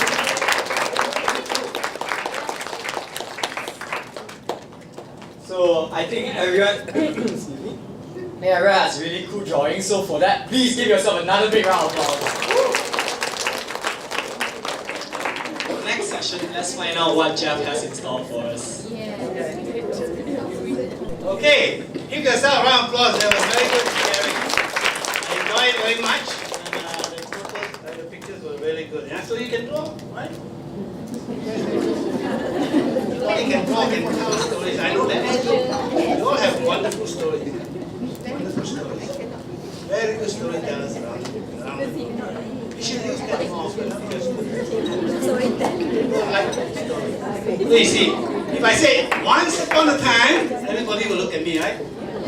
Yeah, because you know the story is coming already. Yeah. Okay. So let's move on. Okay, if you look at it, how important, and when you talk about speaker's impact, how many of you have attended presentation skills training before? No? Okay, so when you're standing out here, and the impact you do to somebody who is looking at you, and you look at 3 areas. One is content, what you say. And one is voice, how you sound, tone. And one is body, how you look, your facial expression, your body language. Yeah? So if I would say 100%, what do you reckon each of them would be? Anybody want to guess? Body, 70%? Then? Content? Okay. So Fafa says that, correct, yeah? Fafa. Okay. Fafa says that body is 70%, voice 20, content 10. Alright, who else? If you get close, you get some chocolate. Content? 3%. 3%, and then? Yeah? Body 80. Okay. I need to move my body now. Okay, so the rest is 17%. Yeah? Okay. One more person? Yeah, get it right? They are very close. Anybody? One more. Body 50? Voice 30 and content 20. Okay, really good. You guys give content very low, huh? So, from research, body is 55, tone and voice is 38, and words are 7%. So this person get a. It's not that content is not important. It is important, but bear in mind that the tone of your voice and your body language is so important when you are talking to. So as a teacher, when you are talking in front of the students, yeah, you see that people are observing you. The little things, expression, when somebody asks a question, and you feel that the question is maybe stupid, your facial expression will show. So be careful about it. Yeah? So when you show, the next time, do you think that you want to ask question anymore? So it's very, very important. So it's very important when you show yourself, the gestures. When you're tired, you need more energy, things like that. So very, very important. So bear in mind, this is the research that we have done before. Okay. So this is something that you can do in your book. You turn to the next page.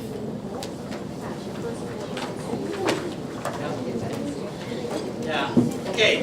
5 actions to earn trust and confidence from a research called Towers Watson. Okay. Towers Watson is a HR research company. They say that 5 actions, right? They do a lot of research on this, and 5 actions to raise trust and confidence. Number 1, get to know people's heart and mind. Okay, what is heart and mind? What is in people's heart? What is in people's heart? Yeah? Feelings. What else? Who will be at their heart? Who will be in their heart? Family. Yeah, normally family members. Close family members will be in their heart. So you want to get to know them. And what's in their mind? It's not about work sometimes. It's not about office matters. It's about what they do outside work. Yeah? So after a weekend, you may ask, so how was your weekend? Right? Listen, you know. And how are the children? Find out about them. The spouses and so forth. Know about them. That's their mind. And that's where you learn trust. You know? Right? Sometimes people are quiet, but you can ask this question. And try to remember. I know that D and I will difficulty remembering. The S will be very good at that. Yeah? So the C, yeah? The C will write down so they remember. Yeah? So try to remember. Yeah? Try to remember what it and you'll be surprised. Yeah? And then keep promises. I think we talked about that, right? Very important. Remember I said, I always keep promises and the S will note down. And they will remember. So keep promises, yeah? Maintain confidences. Right? Things that Stay here, don't walk out the door. The next minute you walk out the door, then somebody tell him about what you do. No, that's bad. And then ask, how are you doing? Then shut up and listen. Yeah? So simple. That's true. Some people ask you, how are you doing? Before you answer, they walk off already. Yeah. Then better don't ask. Right? Yeah.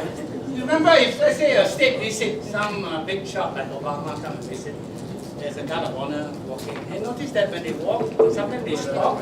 They don't go like that, ask questions, right? They stop and they actually face the person and listen to the person talk. When they finish, they go. Yeah? And that's the way to do it. So when you have time to ask questions, shut up and listen. Yeah? Very, very important. Yeah? Right? And back up. Understand this one? That means whatever they say, no matter how, and there's some superior who says that this is not working, you have to back the person up because you discuss it with and don't just come out and say, oh, I'm not there anymore. Just, you have to talk to the person. So these are 5 actions we learn first. Right?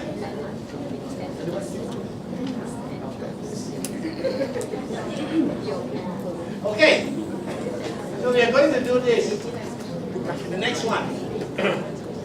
So we have finished trust. Got any question? Trust is a long one. We are storytelling. So now we are going to go to the next one, which is powerful question. We say the wise man doesn't give the right answer, poses the right question. And this is from the man who founded the company that manufactured jeans, Levi's. Coaches are masters of questions. The what and the how. And you all heard about the 5 wives and 1 husband, right? Yes. Okay, in coaching, we don't have 5 wives and 1 husband. We are monogamy. 1 wife, 1 husband. Okay, so we have 1 what and 1 how. So normally, we don't ask why. Because why sometimes go into deeper and more probing, which we don't like to probe. We don't look at the past when we talk about coaching or mentoring. We look at the future. So we normally ask the what and the how. So we will practice the what and the how. Yeah? Okay, what are the purpose of question, you think? What are the purpose of question? Anyone share with me? Get more info? Right? What else? Make you think. Yes. What else? Questions make you think. What else? What are the purpose of question? Acknowledge. Clarification, yes. Acknowledge. To make you reflect, yes, you all have been reflecting with all the questions that I have. Okay, getting to the roots of the problem. So it's a probing question. Okay, what others? Anything else? To provoke. Yeah. To show concern, yeah, really. Questions are to show concern. So questions can be information, but as coaches and mentors, actually, we only need to gather information 20% of the time when we ask questions. The other 80% of the time, the other 80% of the time, we actually ask questions because we want the person to think and explore and reflect. Think, explore, reflect. So we would like to ask powerful questions, not just any question. So what are powerful questions? Powerful questions are the open-ended questions. So what is the difference between open-ended and closed-ended? I think you all know, right? Yeah. Closed-ended answer is yes or no. So open-ended can be anything. So we will focus more on open-ended question, but sometimes you have to ask the closed-ended question just to confirm. Yeah? So again, I always use the 80-20 rule. Yeah? Not all the time you can ask open-ended question. As long as 80% of the time you ask the question. Yeah? So, okay, what we're going to do is this. I want you to turn to page 17. Everybody turn to page 17. So we have a competition among the group. Again, competition. Huh? This group will stay until this evening, and after that, tomorrow we will mix you. It's okay, huh? You have to know some people from other places. Okay, I know you all love this group. You love this group. Get to know new people lah. Who knows? You may love the other group better. Who knows, right? And then the boys, I want them to sit one in each team. But there are not many boys here. There are only 5 of them. Okay. So we're going to have a competition. So you're going to turn some of these questions, like for example, first one. This is closed-ended question. I want you to turn into an open-ended question. And you all do the work. I'll give you a few minutes, maybe 5 minutes, and then pick the best, and somebody got to shout out, the best. If you answer with a closed-ended question, you get 0, okay? If you answer with an open-ended but not really to the point, you get half a point. But you answer a good open-ended question, exactly to what we want, you get 1 point. So me, Leon, and Casey will be the judges, yeah? So they will tally out for you, tally the group, yeah? Okay? Yeah, the team or teams will get a bunch of chocolates. More chocolates. Okay, we have some Hershey's. Yeah, okay. Important one. Okay. Yeah, somebody came from Langkawi. Who came from Langkawi? I should have asked the person to buy more chocolates. Who came from Langkawi? Okay. Okay, yeah? So, understand? Any question on that? No? Okay, everybody work on it. Then you share the best answer. Okay, are you planning to stay on with this job? This is a closed-ended question, yes or no?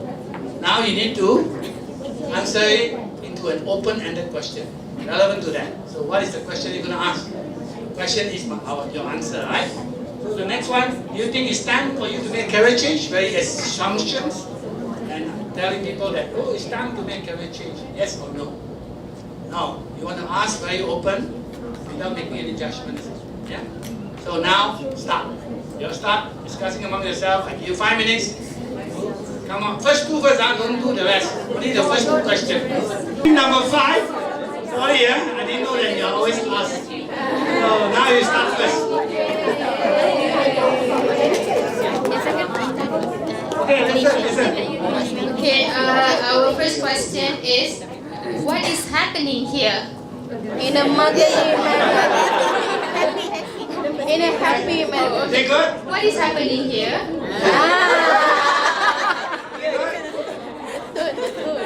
Now I'll give 1 point. Okay.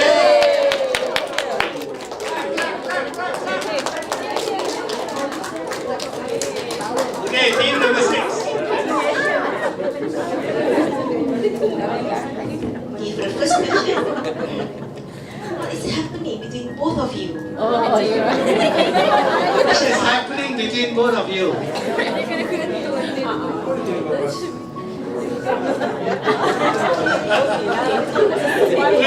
Clicky. What is happening between both of you?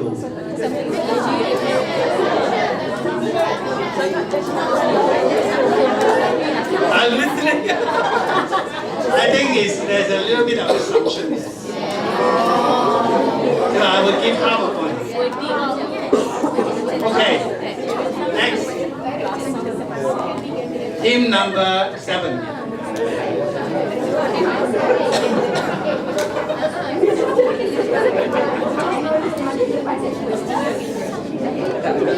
Right, our first question is, how should you treat your staff? How should you treat your staff? A bit of judgment. Yeah, that means you are making an assumption about treating the staff. Which you don't know. So that question has some judgment in it. I would say, what do you mean? What do you mean? Yeah? So it's a judgment, so half a point. Okay, let's go to team number 8 now. Okay. Listen. What happened?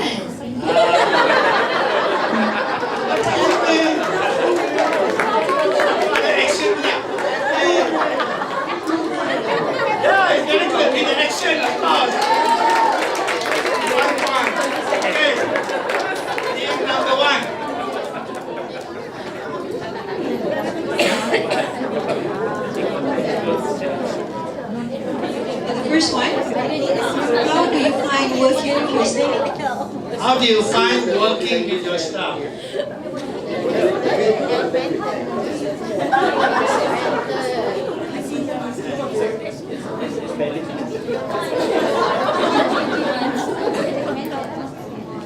How do you find working with your staff? Okay, in another context, how do you find working with your staff? Let's say another example.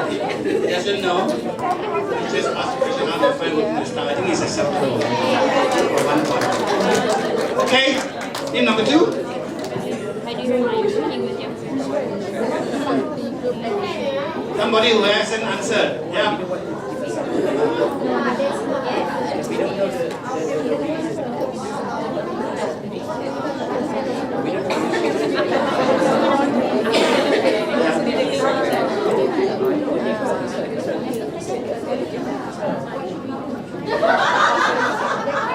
Okay. Maybe I would say, is there anything you want to tell me? Oh, is there anything you want to tell me? Okay, the question is that it's not about judgment. It's a close-ended question. Okay, so maybe I would say. Okay. It's a 0. Can I give another answer there? But you won't get any change. They correct it. Yeah, we have. What happened there? What happened? Why did you ask what happened? It's in the book, but you didn't ask. Okay, you get 0. Okay, go to 3.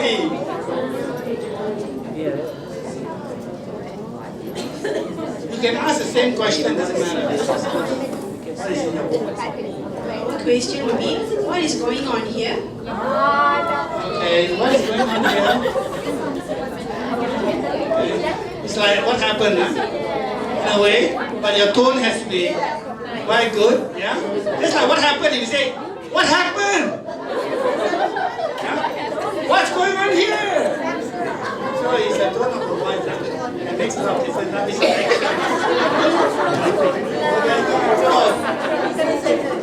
alright, 1 point.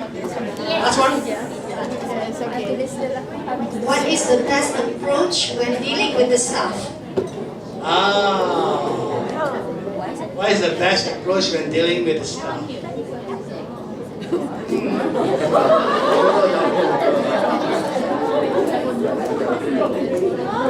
I think I'll give half a point. Half a point. Still got a bit of assumption. Yeah? Okay? What happened? Okay, these questions have been corrected. And I went to many classes. They become better and better. But what happened is really good. You ask in a nice tone. Yeah? Okay, the next one. Quickly. So, team number 1. Yeah, okay, listen here. Team number 1. How are you doing with task lecture? How are you doing with the task at hand? Yeah, I think it's pretty good. How are you doing with the task at hand? Okay? And please write down that answer in the piece of WhatsApp. Okay, next question. Write in the sticky note. Write in the sticky note. Use the Sharpie.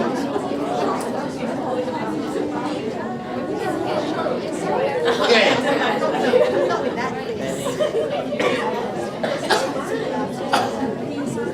How are you handling matters at work? How are you handling matters at work? Okay. How are you handling matters at work? Very good. Yeah. Quite different type of question I'm getting. Very good. Yeah. Okay. Maximum 1.0. You try. Okay. For question number 2, housework. What is that?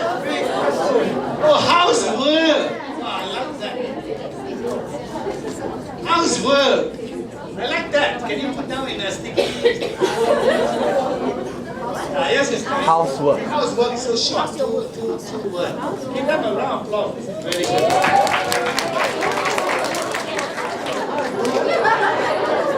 I never get that before. Now I know you are English teachers.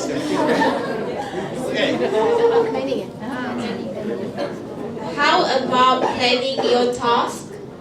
How about Planning your task? How about planning your tasks? Delegating your tasks? So that means you're making some assumption. Yeah, you're making some assumption. 0.5. 0.5. Okay, next one.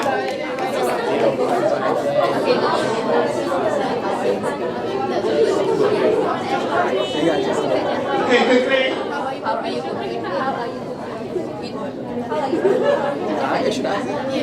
Hello. Hello. How are you coping with work? How are you coping with work? Yeah, that's pretty good. Okay.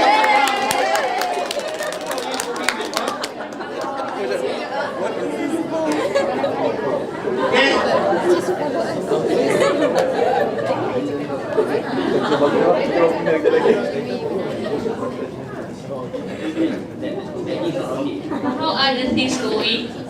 How are The things going? How are the teams going? Things. How are things going? Okay. I would like to use the word thing. How are the things going? Okay. Give them a 1-2 mark. Okay, next one. Number 7.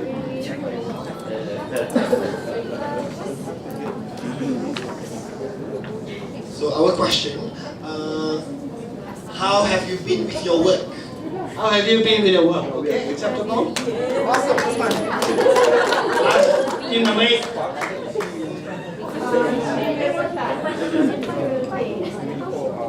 How are things with you? How are things with you? Okay, acceptable. How come English teachers are still using the word things?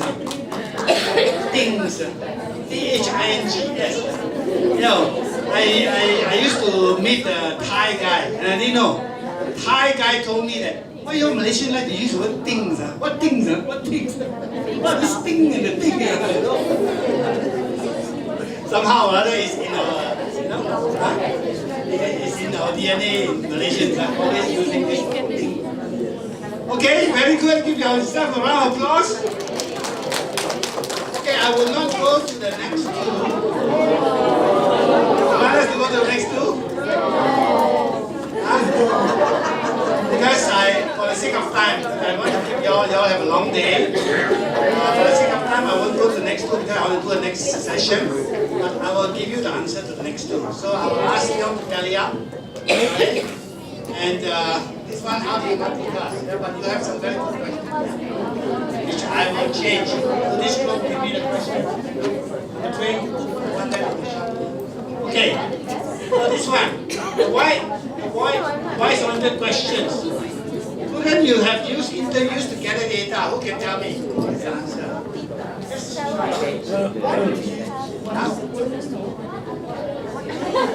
What are the ways you can gather data? Very good. Anybody else? Number 5. What methods do you need to gather data? Do you use to gather data? Very good. How can we gather more data? How can you gather more data? Very good. Anybody else? Yeah? Okay, so I'll give the answer. How are you going to gather data? Yeah? So, very good. So it is making an assumption. Use interview, right? So the person will use interview. So you're already giving an advice. Don't give advice. Make it open. Yeah? That's the idea. So that he can think for himself. Yeah? When he think for himself, he's more committed. Because the interview is your idea, not my idea. So I'm only so committed. Yeah?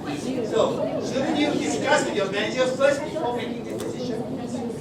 Or here it is, shouldn't you discuss with your manager first before making this decision? So he said, discuss with your manager. So what should you say? What should we do before making this decision? Very good. What should we do before making this decision? Yeah, now you're getting better. Oh, guys, the guy is there? Do we get extra point?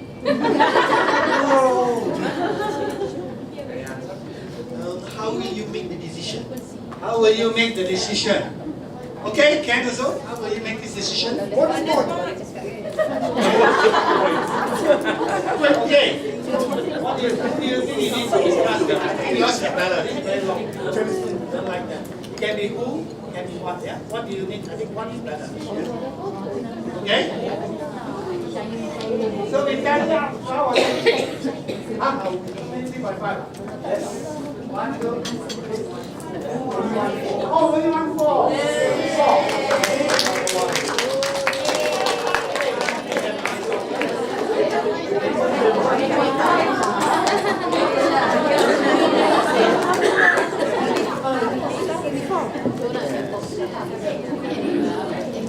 So today most of the chocolates are going towards team 1. I'm not sure why. But tomorrow since we're going to shuffle the groups, so we'll see which group will get the most chocolates tomorrow, alright? Over here, bring the chart over here. And then Casey over there so that when they answer, you can write down so that they know. So descriptor question, what is it? The word is describe, right? Descriptor question. A question without a question mark. But very, very powerful. What do you think are those questions? Question without a question mark. Or you can get people to talk. How? Speak good. How? So Malaysians like to use the word how? So, descriptor without, question without a question mark. Example, anybody can tell? Yeah. Wow, the group very good, huh? Tell me about your day. Yes, tell me. I must give you some chocolate. Huh? Yeah. Tell me about your day. Your day. Tell me about your day. No question mark, right? So it's tell me. What is tell me? Right? So any others?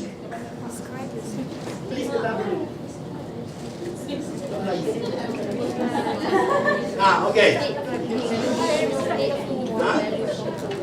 Describe your weekend. All right, very good. Okay, anybody get one will get something. Who did that just now?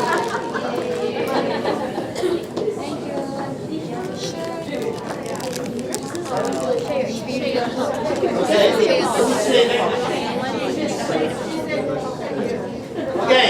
Well, somebody say share. Share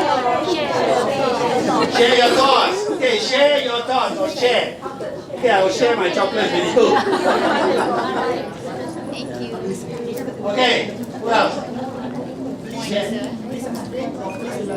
Okay, please explain. Please elaborate. Yes, very good. Okay.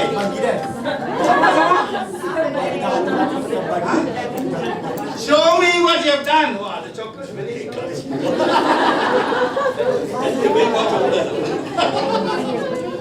Okay, show me, okay? Tell me, show me. What else? Share with me. Okay, what else? Define chocolate. Okay, define. I can't define chocolate. Okay, what else? Define. What else? Come on. Yep. Draw a conclusion. Yes, draw a conclusion. Yes. Spill the beans. I haven't heard of that. Spill the beans. Let it out. What else? Come on. See?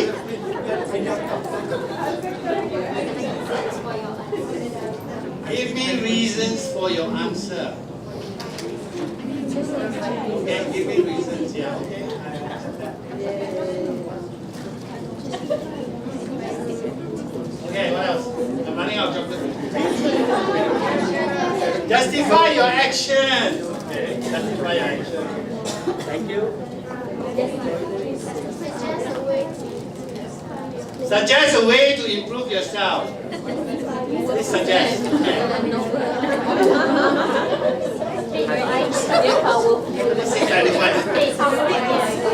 Okay, clarify what you say. Yeah?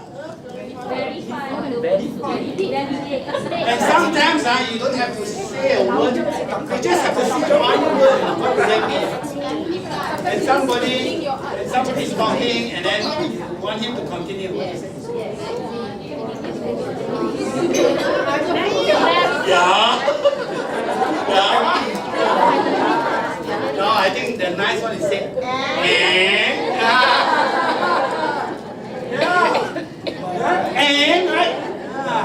And means that you are curious. So in this case, you got to show your curiosity. Show your curiosity that you are listening to the person. And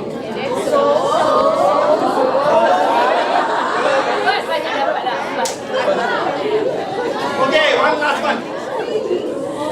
Okay, I got 3 more. Okay, I'll give you the way. Who else? Oh, there are so many. Very good. Really? There's a question mark.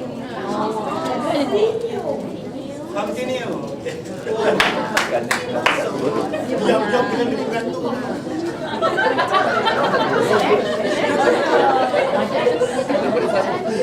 Okay, I think okay. So when you say tell me more, sometimes when you say tell me more, then the person say, an I person will say, you have 2 hours. I can tell you a lot more. So you don't tell an I person, tell me more. Okay, so the last part.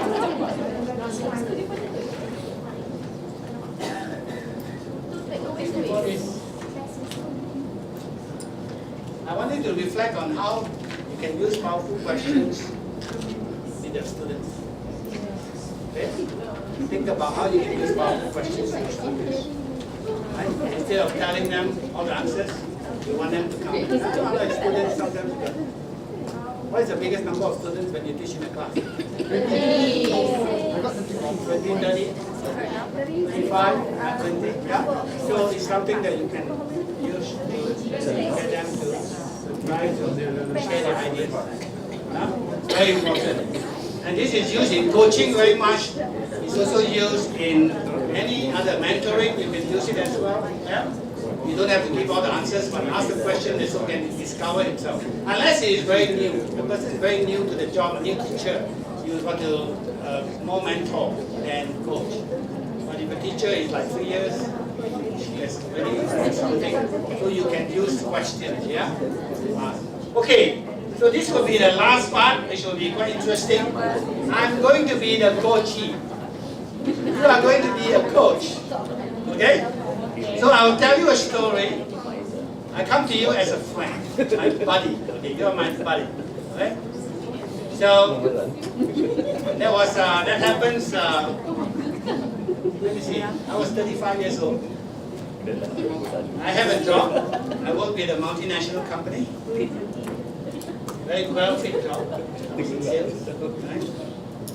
And I have this burning desire to do an MBA. I don't know why. I think maybe the title behind the card looks very nice. And also I have this thing about wanting to teach, because I know that some universities will only accept an MBA, to lecture. Yeah? Most times I graduated from USM, Bachelor of Science in Mathematics. Yeah? Many years ago. Okay, so when I was 35, I wanted to take an MBA, but I was in a dilemma because I checked the MBA that they have doing part-time. I thought I can do part-time. It's very stressful. Weekend, and I was in a multinational. I worked all day, night, sometimes on weekends. So how am I going to do it? I also heard that there's a lot of dropout. People just drop out, so they cannot maintain. Right? So I decided that part-time is not for me. So I want to go full-time. But it's 18 months, I checked, the best one is 18 months. And I got to quit my job. And I asked the company for sabbatical, they don't have such a thing. So they say that you got to quit, and you got to go. And then when you come back, if you have still a job, a position available, then you can join. So I'm not sure. I have wife and kids then already, 3 children. Yeah. Okay, my wife is a homemaker. I have enough savings to last me 3 years. So I'm not sure.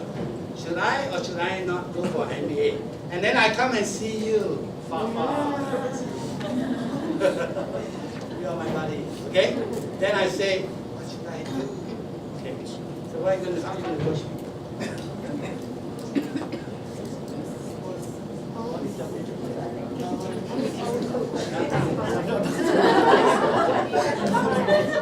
Okay, what do you have in mind? All right. I have in mind of actually wanting to really do the MBA because I thought it's a good thing. Yeah, and I thought that it's also, besides potential lecturing, I can also elevate my job a little. Yeah, you know, you can get promoted, get a better pay. Yeah, so that was my hope. And I also understand that when I was in university, I wanted to take masters, but I didn't have money, so I took it. Because masters give a very all-rounded education in terms of entrepreneur and stuff like that, which I was, you know, I want to look at entrepreneurship. So that's what I do. Next questions. What is my long-term goal? My long-term goal is to be able to set up a company and run a company at the same time to have the ability to also share my experience with people, like lectures. That was my then goal. So I'm talking as if I'm 35 years old. Yeah. Okay. Anybody else? Very good. Who will be affected by your decisions? We'll turn that into an open-ended question. How will be the effect? How? Wait. Let her turn it into an open-ended question. In what way people around you will be affected by your decisions? Slightly better, yeah. Yeah, I have thought about that. I think maybe I have 2 years of savings, so 18 months, I got another 18 months to look for a job. So I thought about that. It's very tough. That's why I'm a little bit, you know, what happens if I cannot find a job for 18 months? You know, my money will run out. Yeah, that will be the pressure. But I still not very sure at this point. I've spoken to my wife, and they wanted to make my own decision. They are quite happy. I mean, she's quite happy to let me make my decision.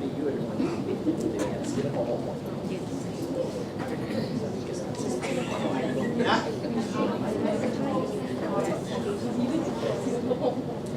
Have I looked into the pros and cons? Yes, I have.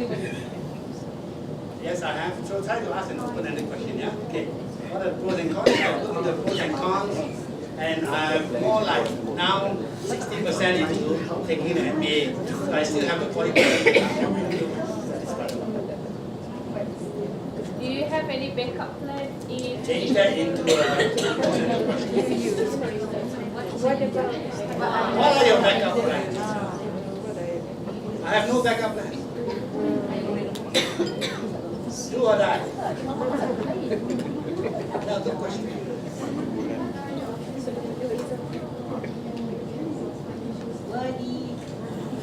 What are the options I can take to help me with my financial situation? Oh, I haven't thought about that. Well, I guess maybe I can do a part-time work, yeah, while I'm taking my full-time MBA. I think maybe there's one job that I can do. I haven't thought about that. I thought full-time is really going to full-time. It's something I can consider. Make some money at the same time because I'm full-time on MBA anyway. It doesn't need to be full-time. Full-time, yeah. So I can do some part-time job, yeah. Two more questions. What are the possible setbacks that you might face? Okay, very good. What are the possible setbacks I might face? Possible setback? I think I can do the MBA. I can complete it. Yeah.